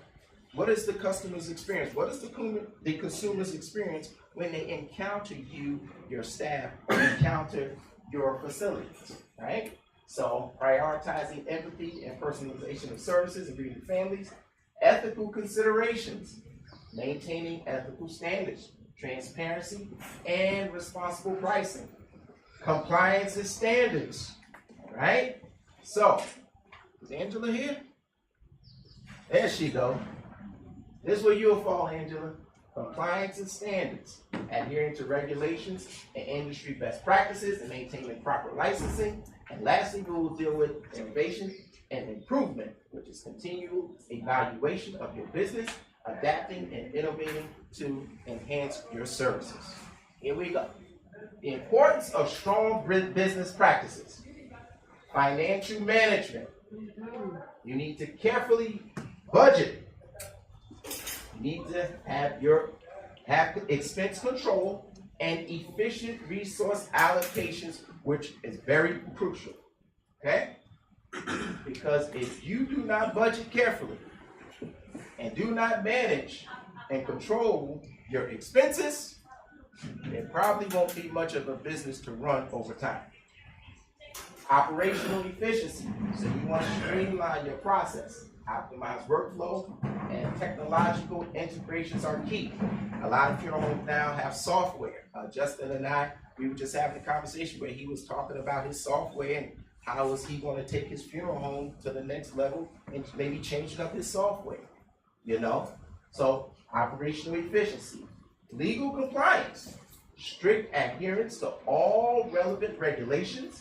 Licensing requirements is mandatory. And risk management, identifying and mitigating potential risks such as liabilities and financial uncertainty. Funeral home facility considerations. Okay? How does our funeral home appear to other individuals, right?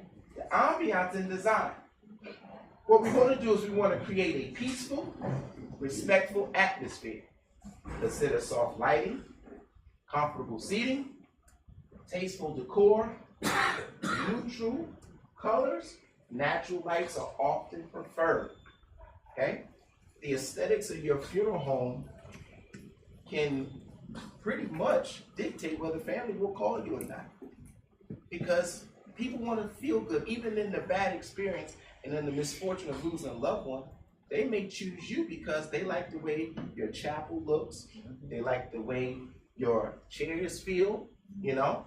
When I go to Wiseman Funeral Home, Miss Wiseman Funeral Home, her fleet is, if you ever look her up on Facebook, Wiseman Mortuary. She has some blue cars, pretty blue cars. When you go into her place, it is spotless. It's inviting. Her chapel is very well lit. It's neutral color, natural lighting. It's a church. And organ, right? They have organ, drums, choir loft, and all, right? Accessibility. When you go to Wiseman, they have a ramp, right? And it's not just the ramp to push the casket in, but it's a ramp for the handicapped accessible, right? Yeah. So they have a ramp. They have access for all visitors. She don't have no elevator in there, but she don't need one. Not yet, right? Wide doorways. Now, wide doorways are for two reasons. Everybody's not my size, okay? You know, and I used to be in better shape. I used to have a 6-pack and all of that. Now I got a 1-2 liter now, right? So, you know, wide doors are for those families or where those remains to where we have a corpulent remains. We have a larger casket. We have to be able to get the casket in and out the doors. Ample parking, which is very important. A lot of times families say, hey, do you all have parking? You know, that may come up. Viewing rooms. Design your viewing rooms to be private and dignified. Consider features like adjustable lighting and climate control. And when you say adjustable lighting, sometimes we all know that you go in funeral homes, you see like red lighting, right? That's a big help to us, especially depending on who you're laying out and what condition the remains was in, right? So let's talk about just jaundice real quick, right? Jaundice, you unbind the body, it goes from yellow to green, right? But we know what neutralizes the green is red, right? So when we do our cosmetic work and we lay the body out in our chapel and then we got the red light beaming down on it and the family come and say, oh my Lord, Ezra, she looks like she's asleep. And Ezra's standing up there like, thank you, Lord. Right? So lighting really helps. Support spaces. So this includes comfortable family waiting areas, your restrooms. Now in New Jersey, our families can eat in our funeral homes now. And so you go to some funeral homes, they got a full dining area, kitchen area, right?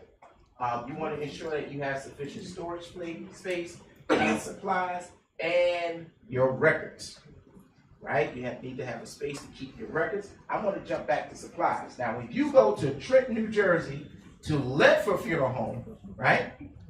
Ledford Funeral Home is a clean funeral home. And Ledford walks around with these gloves on, right? And he's cleaning stuff that's already clean, okay?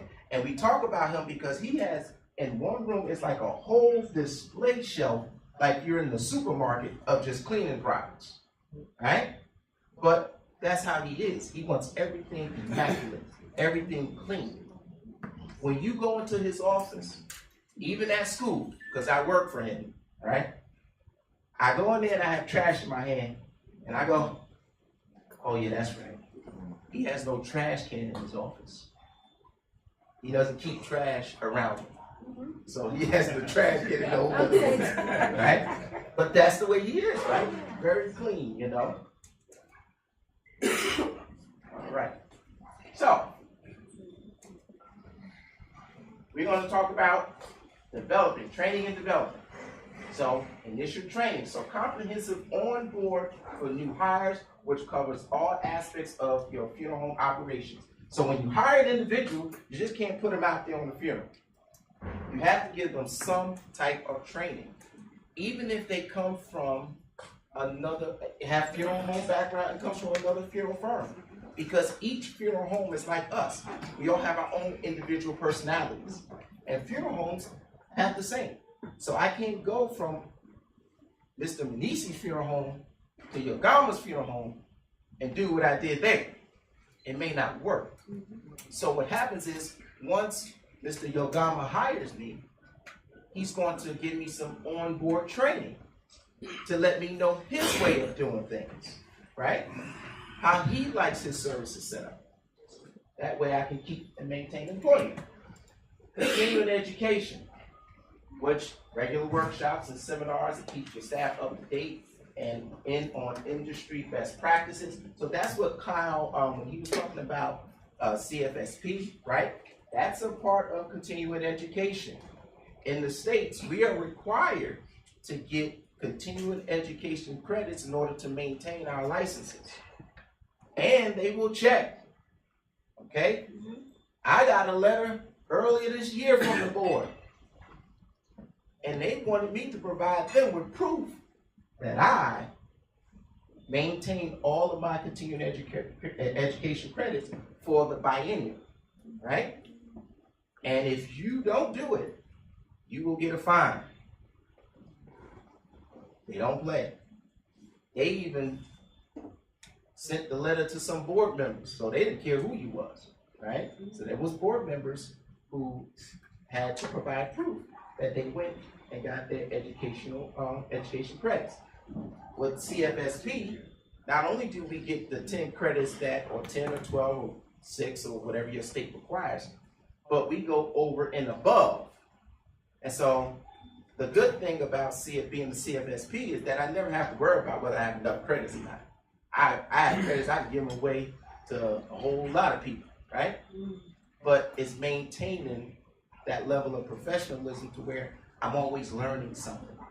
I'm always garnering new information, which keeps me on top of what's going on and keep my finger on the pulse of what's happening in the industry, how the industry is evolving, right? What's trending upwards. was not training so well with the industry, right? So it keeps me on my feet, on my toes.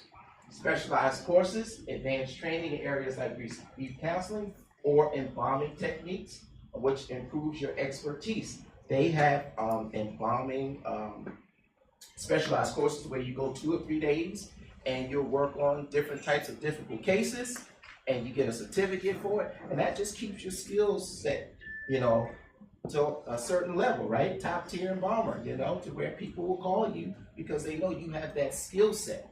You know, you can be a good embalmer, you know, but not as good with restorative art, right? Or restoring a person that's been in a trauma, right? So now you may have to call someone else with that skill set to come in to handle that case for you. And there's nothing wrong with that. There's nothing wrong with saying, you know what? This is out of my realm. This goes beyond my skill set. So I call Chief Simon Bocanio over because I know he can handle this. Never be afraid to call in someone else, because at the end of the day, it's about the family satisfaction, right? And we want to provide them with the best. And if that means reducing ourselves, we don't have to be the ones that say, oh, I did. No. I called Justin. He came in and did it. That's his expertise, you know? Because at the end of the day, they called your funeral home. Okay? Mentorship programs. So pairing experienced staff with newer employees, fostering skill development, and knowledge sharing. Okay? So you take some of the older employees, you pair them up with some of the newer employees, and that way you get a balance and they can share what they know, what they've learned, giving the new employees some wisdom, and that way they don't have to pay for experience, because the experience they pay for will probably be at your expense as the owner. Okay? And so you want to cultivate a mentorship relationship with your staff. External certificates, that's just encouraging your staff to pursue different certificates, demonstrating commitment to professionalism. Again, i.e. CFSP, right? You know, exploring to do that. You know, when you get your staff into that, then that opens up their mind, you know, that, hey, you know, I'm a part of something for the greater good, to where it's going to pretty much plateau me to a different level in my career as a mortician. Marketing and branding strategies, digital presence, professional website, online ads. I think in this day and age, if your funeral home do not have a website, you are in a world of trouble. Because the consumer now, especially in the States, they don't just come to your funeral home anymore and just walk in. No. I'm a millennial. And how we shop is we shop online first. And we're going to look at your funeral home, and we're going to look at your website. We're going to look at reviews. We're going to see how user-friendly it is. And this is all before we call you. Okay? We're going to see if we can, how much information can we get from your website. Okay? And then when we call you, we're going to interview you.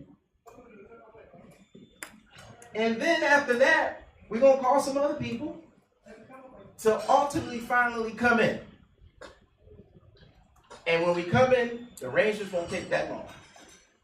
Because in the States, if you look at how just in the past, let's say just 25 years, normally, if my grandmother died, we had a funeral 2 to 4, 7 to 9, or 4 to 9. That was the viewing. The next day, we had a funeral and we buried her, right? In the States, what's happening is that the family comes in and they go, Ms. Wiseman, my grandmother died. Today is Tuesday. We want the funeral Saturday. And Ms. Wiseman said, oh, okay. Well, do you want a viewing prior to? No, we're going to do everything all in one day. We want a viewing 1 hour prior to the service, and we're going to bury her. And Ms. Wiseman said, well, what about your family that's in California? Oh, if they don't get here, you got live stream, they'll see it on live stream. No more we're waiting for the family to come and all that. In the States, they're not doing that. COVID has taught us a lot of things. We're doing whole funerals now virtually. Family is sending us clothes via Amazon. Families doing their family viewing via a streaming platform, right? Printed materials, your programs, your prayer cards, your flyers, your announcements. Now you see the funeral announcements now.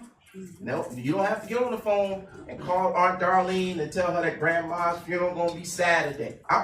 There's a whole announcement card that you put on Facebook, put on Instagram, TikTok, and it spreads the word out like wildfire, right? Your community engagement. What are you doing in your community besides funerals, right? What are you doing besides funerals? People want to see you outside of just burying my loved one, right? So get involved in your community and professional networking, right? Conferences, industry events, where we are now. Because we sharpen each other. Our conversations that we have. What do you experience on your end of town? What do you experience over in your country? You know, because what may be trending over in your area may not be trending in mine as of yet. However, if I have a conversation with you and I go on back to my community, I'm already a step ahead because I know what's coming down the pipe, right? Implementing digital solutions, so online obituaries, scheduling software. So a lot of you have large funeral homes and you just can't sit down and write out a schedule. No, it's electronic. Everybody knows what funeral they're on. Everybody knows what car they're supposed to have, who they're supposed to have, most importantly.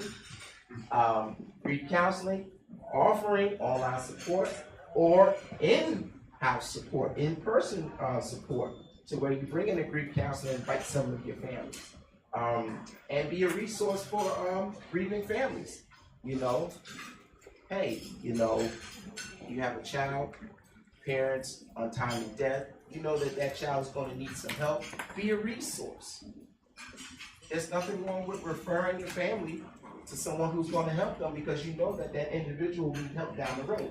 And like I was just saying, virtual services, your live stream, and your remote participation. Live stream now is like having a casket in your funeral home. You know, yes, you love live stream. Yes, and sometimes it could be the deciding factor to whether the family is going to go with your funeral home or the funeral home across town, right? So live stream has become a normal part of the funeral service. I have Dr. Trish will tell you, I got an article that's in my office that I did in 2016-17, and I talked about the digital age and live stream and how that at some point it's going to be to where that will be a major part of what we did as funeral homes. And they thought that, he don't know what he's talking about. What happened in 2020? Everything went remote, right? Everything went remote. I think we were the only ones working in our funeral homes because everybody else was at home working, right? And I enjoyed it because there was no traffic going to work or anything like that, right? You had the open road to yourself, and you was doing funerals virtually, right? It was just you and a camera and some of your staff members, because a lot of our clerical workers and all that, they were working from home. So you had funeral director there and an embalmer there, and maybe a few support staff. And in New Jersey, we all was working for each other when that happened.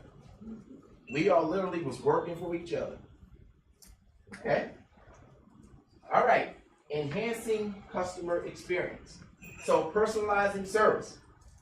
Now, what I know about Africa so far, y'all got this part down pat. Okay? Jalifa and Lagai showed me some stuff that they were doing, and I said, my word. It's how do you carry all that stuff? Like, you got 3-4 vehicles just of stuff to set up the funeral. But personalization, offering tailored arrangements, meeting individual needs and their preferences. Grief support, provide resources and counseling, offer compassionate care, open communication. maintain clear, timely communication, and answer questions promptly. This is a big one because we are the professionals, and sometimes it's easy for us to get annoyed with the consumer because we would tell them something, and probably a few minutes or a few hours or a day later, they will ask us the very same thing that we told them, right? Because in their mind, we have to understand that they're going through a lot. Their experience of death, there's a lot going on emotionally that they're trying to navigate, and now they're trying to handle business, which can be difficult. And I had a professor in mortuary school, Father Frazier, and he always said, when you deal with a family, you tell them what you're going to tell them, you tell them what you told them. Okay? You tell them what you're going to tell them.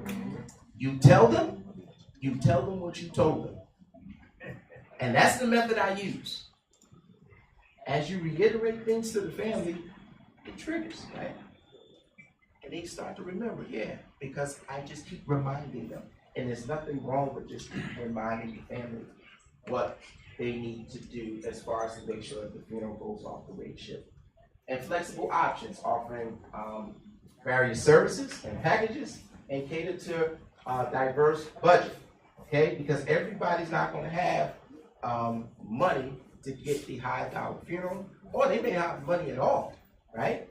And so you may run into a case to where you may be giving back, right? But I always remember I don't lose anything because I got a family, right?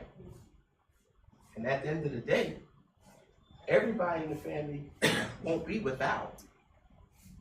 And also that family is going to remember that you helped them when they didn't have anything, right? Ethical considerations in funeral service, so transparency and honesty, so clearly communicate pricing and options and avoid misleading the family. Respectful treatment, treat the deceased and family with dignity and compassion. Responsible pricing, you want to avoid exorbitant fees. Right, Try? Try to get on me about that all the time. That's our inside joke. Offer a range of affordable options. Confidentiality. This is a biggie. You want to protect the privacy of the deceased and their family. Never disclose personal information. Okay? Because that could be a factor why a family won't call you. Because they know you got somebody on your staff that's rummaging through your folders and going out in the community and telling what the family dynamics is. Well, you know Joe died. And you know he got a wife. And then he had another wife over here. But then there was a girlfriend over there. The girlfriend at the funeral home now, right now, trying to make the arrangements. And he had 2 kids by another girl. No. They're not going to call you. Because now you got someone telling the family's business. Because when a family calls us and we sit down with a family, just think about it. When a person sits down with us as funeral professionals, they're telling us all of their private information from their financial side to the family dynamics to the cause of death. So we have to protect that and protect them. Legal compliance, you want to maintain all licenses and permits, follow local and national regulations, and you want to have your sensitivity to someone's culture, right? Cultural sensitivity. So respect diverse religious and cultural practices and offer appropriate accommodations. And if you're not familiar with someone's cultural background and you know someone that is, it's okay to call and get some type of education on their religious or a cultural thing. Edith, I call her all the time. It was something I'm not used to dealing with. She is a wealth of knowledge because she's handled so many different cultures and religions and everything. She's the go-to person in our area for that type of stuff. Compliance with regulations and standards. Angela, here's where you come in. Licensing, maintaining all necessary license and permits. Record keeping, accurate, detailed records are crucial. And here's why it's crucial, especially if you're in the States. If a complaint is filed against you, whether it's from a family or anybody, the first thing the board asks for is the contents from the file. They want everything in the file. And this is before they ask your side of the story or whatever. You have to send them the whole file. And if your record keeping is not good, you already in trouble, right? You already under the gun, right? And so now it just makes your situation looks even worse because you don't even have good record keeping. Health and safety, you want to adhere to workplace safety regulations. In the states we have OSHA that we have to deal with as far as health and safety. That's just one of the agencies. Environmental, so you want to comply with environmental protection laws, and federal and state laws. So you want to follow all applicable federal and state law. In the states, we have the FTC, the Federal Trade Commission, okay? You don't want to see them show up because they will fine you out of business. I think their lowest fine starts around almost $50,000, okay? And some funeral homes can't take a hit like that, right? So you got to be very careful when it comes to federal and state law. Continuous improvement and innovation. So regular training. Invest in ongoing staff training. Ms. Wiseman, before she got here, she literally left her staff retreat and got on the plane to come here, right? Regular training. Technology adoption, embracing new software. I told you about Mr. Wright when he was talking about changing around his software, digital tools, feedback mechanisms. There's nothing wrong with sending a survey out to your families and seeing what their experiences was, right? Process optimization, so you want to streamline workflow for efficiency. Pretty much how you handle your different employees, right? How can you help them do their job better? Marketing research, you want to stay up to date on industry trends. And the conclusion at 11:51. Here are your 4 key takeaways from everything I talked about. Embalming the antimicrobials, so effective antimicrobials are crucial. They ensure proper preservation and disinfection. Funeral home success, strong business practices are vital. They ensure efficient operation and client satisfaction. Ethical considerations. Ethical conduct and compliances are paramount. This ensures responsible and professional service. And lastly, continuous improvement. Ongoing training and innovation are essential. They allow for adaptations and excellence. Thank you all. If you have any questions, ask Dr. McKinney.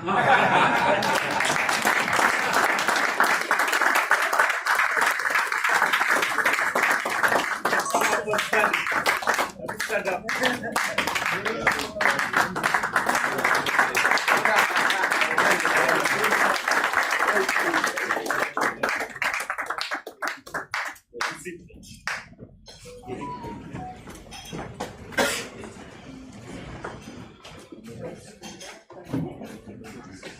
No, seriously, if there's any questions, I'll take the question.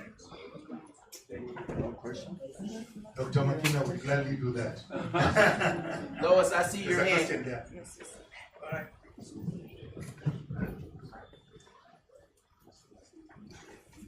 Thank you. Thank you so much for the presentation. Thank you. I really have my takeaways assignment for 2025. Just to support the presentation that you shared with us, you mentioned that it's very important to market our services, and I agree with you.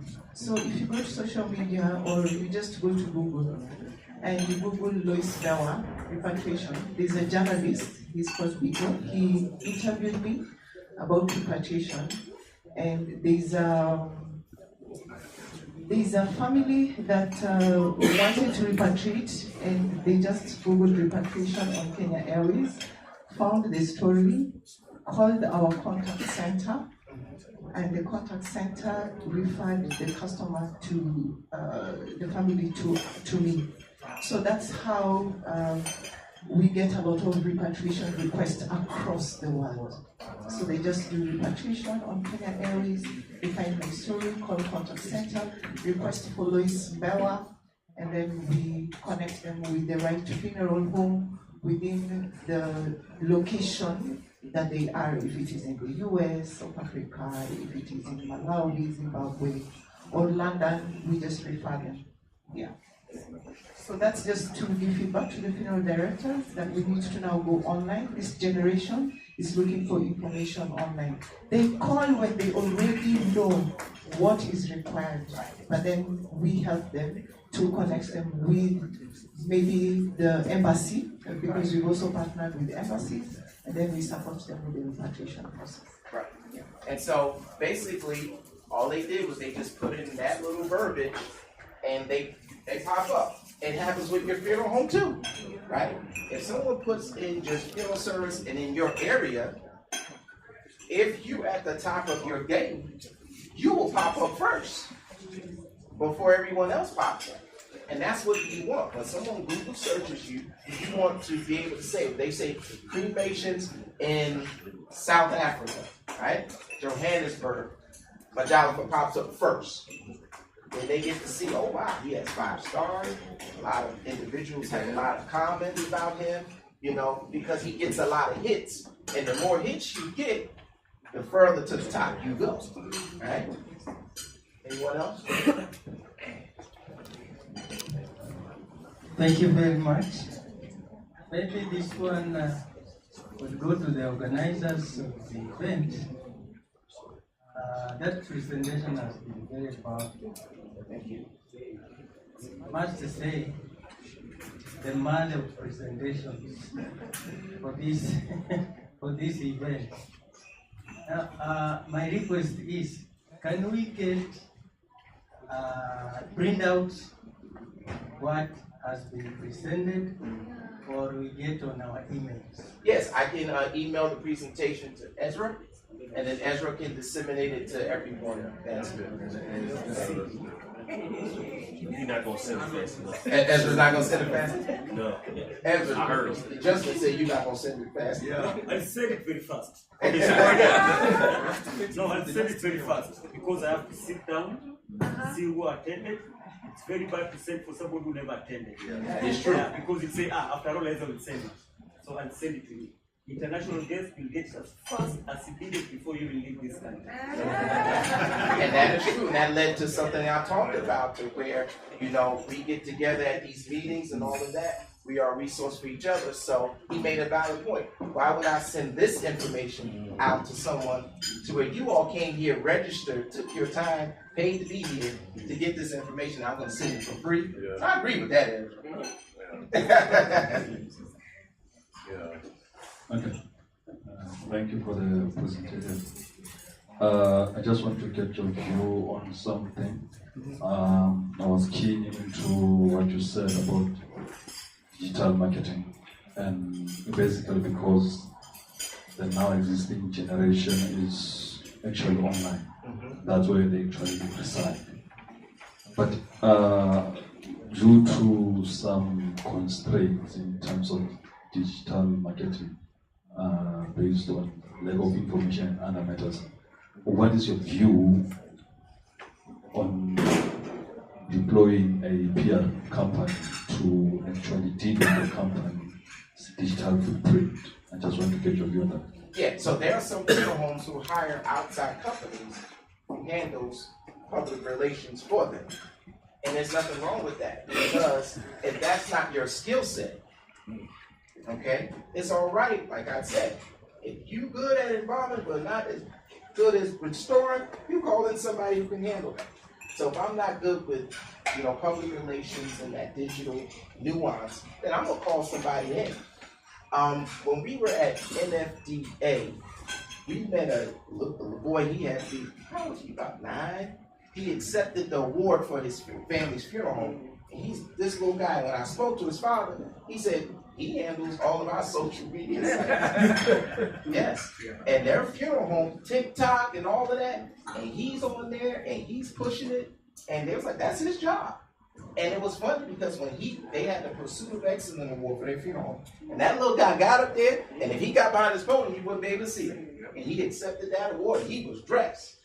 And it literally stood out to so many people that we all gravitated to him and was speaking to his father.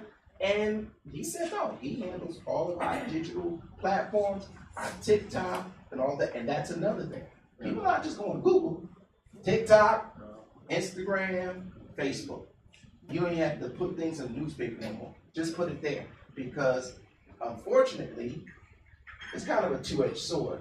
A lot of people, they don't really research things anymore. They get their information from TikTok, and Instagram, and Facebook, right? Whether it be factual or not, that's where they get it from. Anyone else?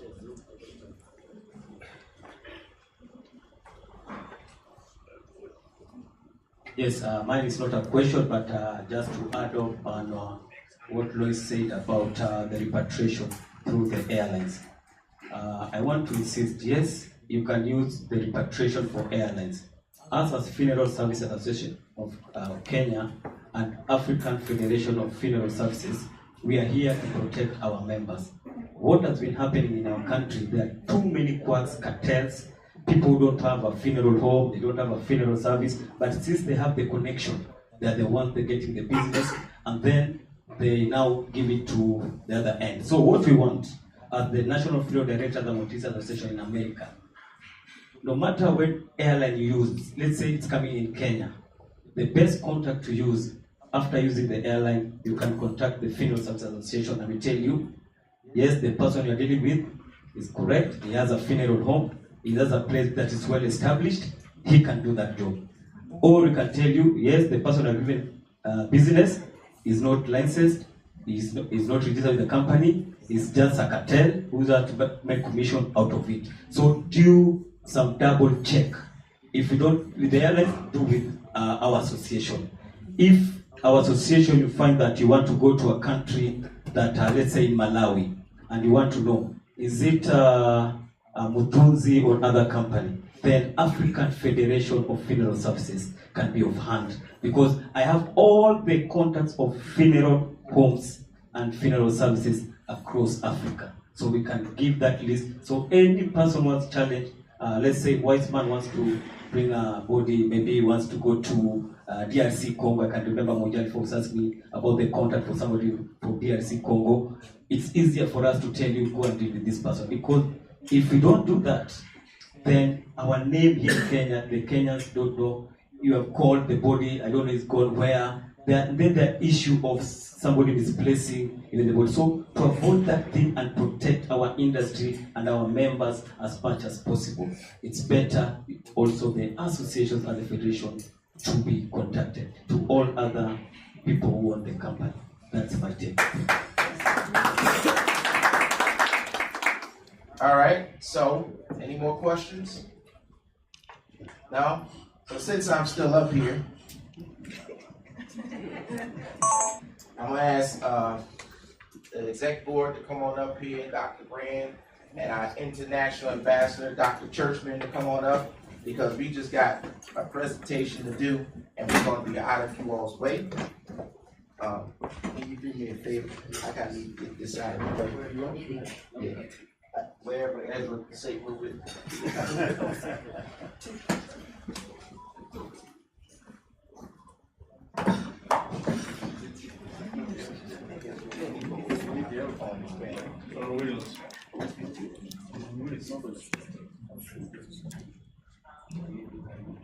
Thank you all for indulging us. So, Dr. Churchman, again, we cannot thank her enough from the NFD and the May side for all of the work that she does with keeping us in close connection and in close relationship with everything that happens in Africa, all over Africa, right? She comes year after year, multiple times a year. I don't know how she does that flight like she do, but she doesn't. We all are with her. We stand with her. We support her. And as long as I can, I will come with her. We laugh because Dr. Churchman would always be the speaker for you all. She says, well, I don't have to speak no more. I said, yeah, you're the chaperone now. But we just have some presentations, and I'm going to give Dr. Churchman the mic, and then we're going to present and get out of you all's way. All right?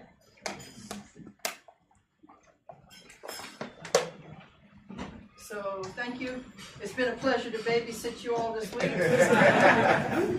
Yesterday we went to the store and he said the store appeared to be closed. I need to buy something for my grandmother. I'm just like, dog. So we have a certificate of appreciation proudly presented to Fusak in recognition of your dedication and commitment you've made to death care industry and the National Funeral Directors and Morticians Association. Very proud. Ezra, if you will, please.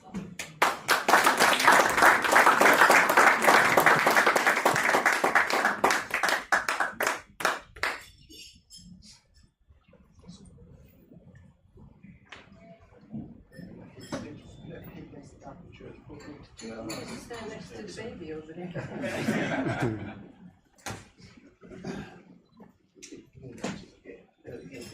I'm acting like Ezra up here, y'all.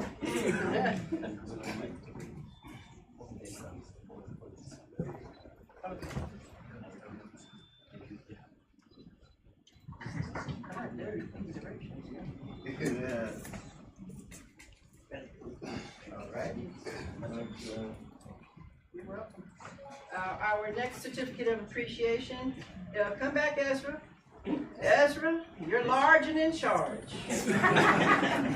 So Ezra Olak, in recognition of your dedication and commitment, everything that you're doing for the death care industry and the National Funeral Directors and Morticians Association, we are so proud of you.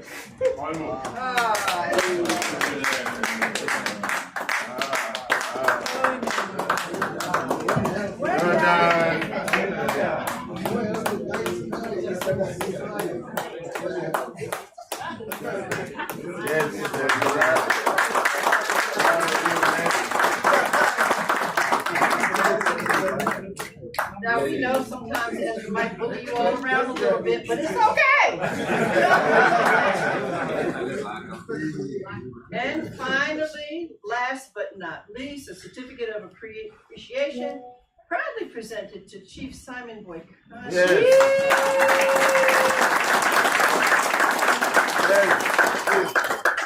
Now, I would just say one thing, please. So, Chief, this is in recognition of your dedication and commitment that you've made to the National Funeral Directors and Morticians Association. We thank you so much. Some of my friends say, why do you keep going to Africa? Do you have a man there? Do you have a house there? Thank you, Chief, for everything.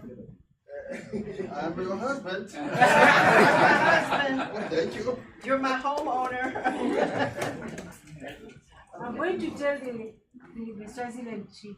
Oh, no, wait, I'm still trying to meet the king. Thank you all.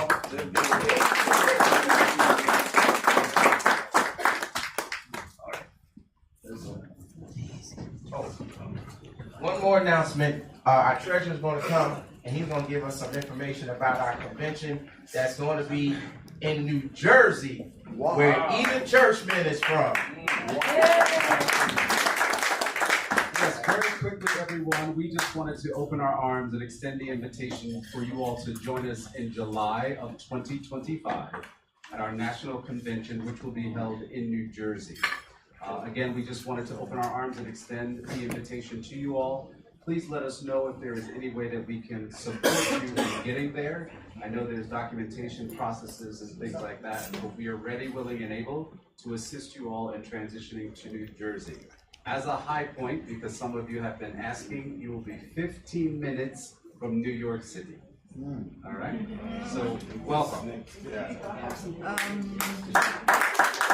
Oh, the dates are July 5th through the 9th, right after our Independence Day, July 4th holiday. So right after that, We will go into convention mode. We'll actually leave some documentation up here for you as well. You have our contact numbers, so again, if we can assist you, please don't hesitate to let us know. Thank you.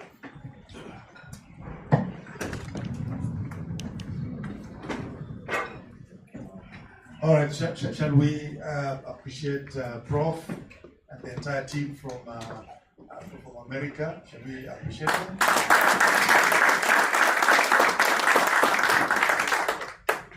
Wow, and what do we tell Ezra? Because Ezra is overwhelmed already. So shall we appreciate him also? And shall we appreciate Chief for receiving the award? Amen. And appreciate yourself also. Kenya Airways, we can organize for a group ticket the day you're going to JFK. No, please use the mic. Use the mic. Use the mic. This is now sales and marketing. Yes, so for the event in New Jersey. Correct, yes. Yeah, KQ, we do direct flights, Nairobi to JFK. That's how we got here. So yes. We can do a group ticket. And so if you're interested, I'll share my business card so that now we can consolidate and see if we can get a good rate. From Johannesburg, whichever destination, to JFK. Yeah. Oh, lovely. Yeah, wow. Yeah. Good. I'm on camera. Evidence. Yes, let's start down. Yes. There's no running away from that. Yeah. Good pricing, yeah? Yes, we need to start working on it. Immediately. Yes, yes. All right, shall we also appreciate the Kenya Airways for the kind gesture? Every time you're flying in and out of Nairobi and out of Kenya, please use Kenya Airways. Amen.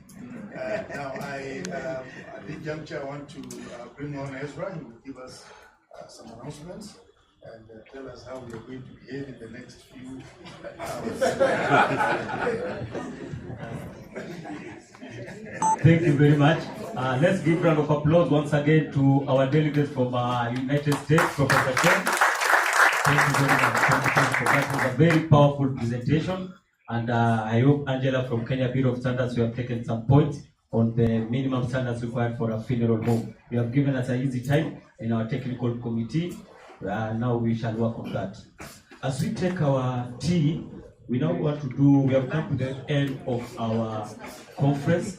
As we now want to take another tea, that was our bonding tea, now this is another tea. We want to set up here now for the issuance of certificates to just appreciate, recognize, and for those who participated in our conference. I also want to make an announcement that next year, 2025, on the 13th and 14th November, we shall be holding our 12th annual funeral conference in the Lake City, that is in Kisumu. That's why we're going to have our conference. That conference, the theme will be about investment opportunities that exist in the Lake region. All bodies that are coming from Nairobi, they go towards the Lake region. And Madam Lois can attest to you, people nowadays repart bodies using the airplane from Nairobi to Kisumu. So we want to go and experience the lakeside. You see the lake and you enjoy the freshwater lakes.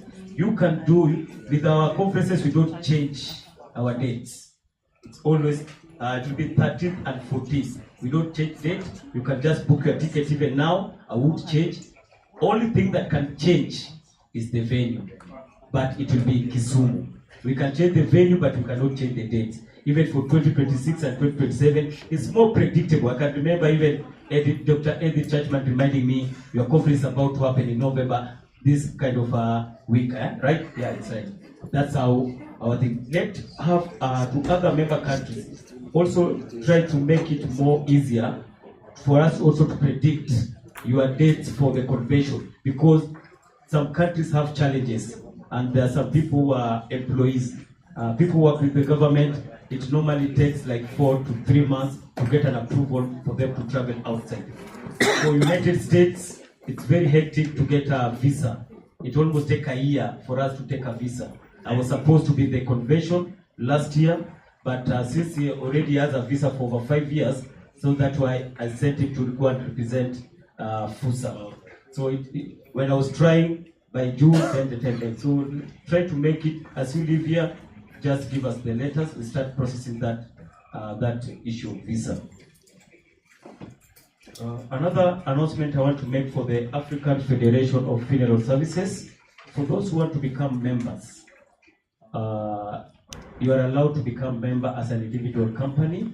You can see our Secretary General. He has the forms and the bank details.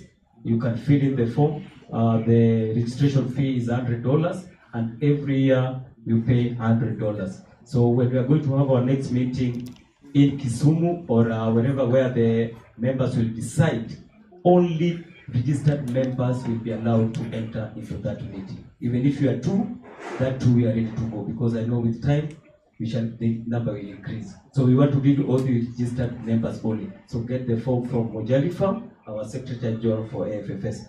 And in those few remarks, you can have your break tea as we now set up the place just for 10-15 minutes, and then we do our ceremony for the last convention.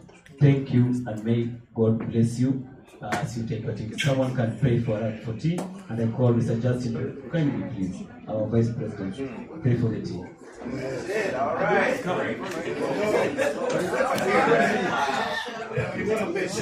Thank you. We put you on the spot. All right, let's pray. Dear Lord, we pause this afternoon asking for your grace and your peace. We ask you to bless this food. In Jesus' name, amen.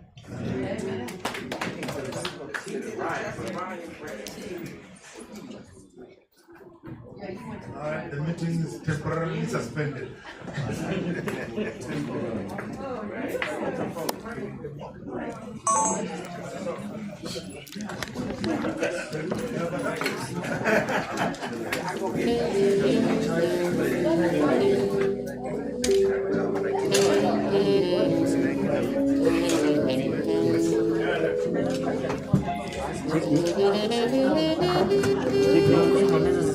Kwa benki kadi kama ni possible.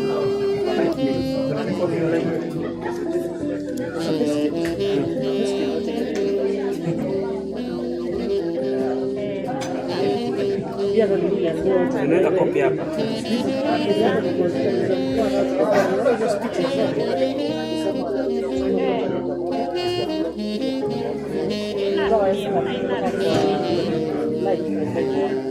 But sasa hizi za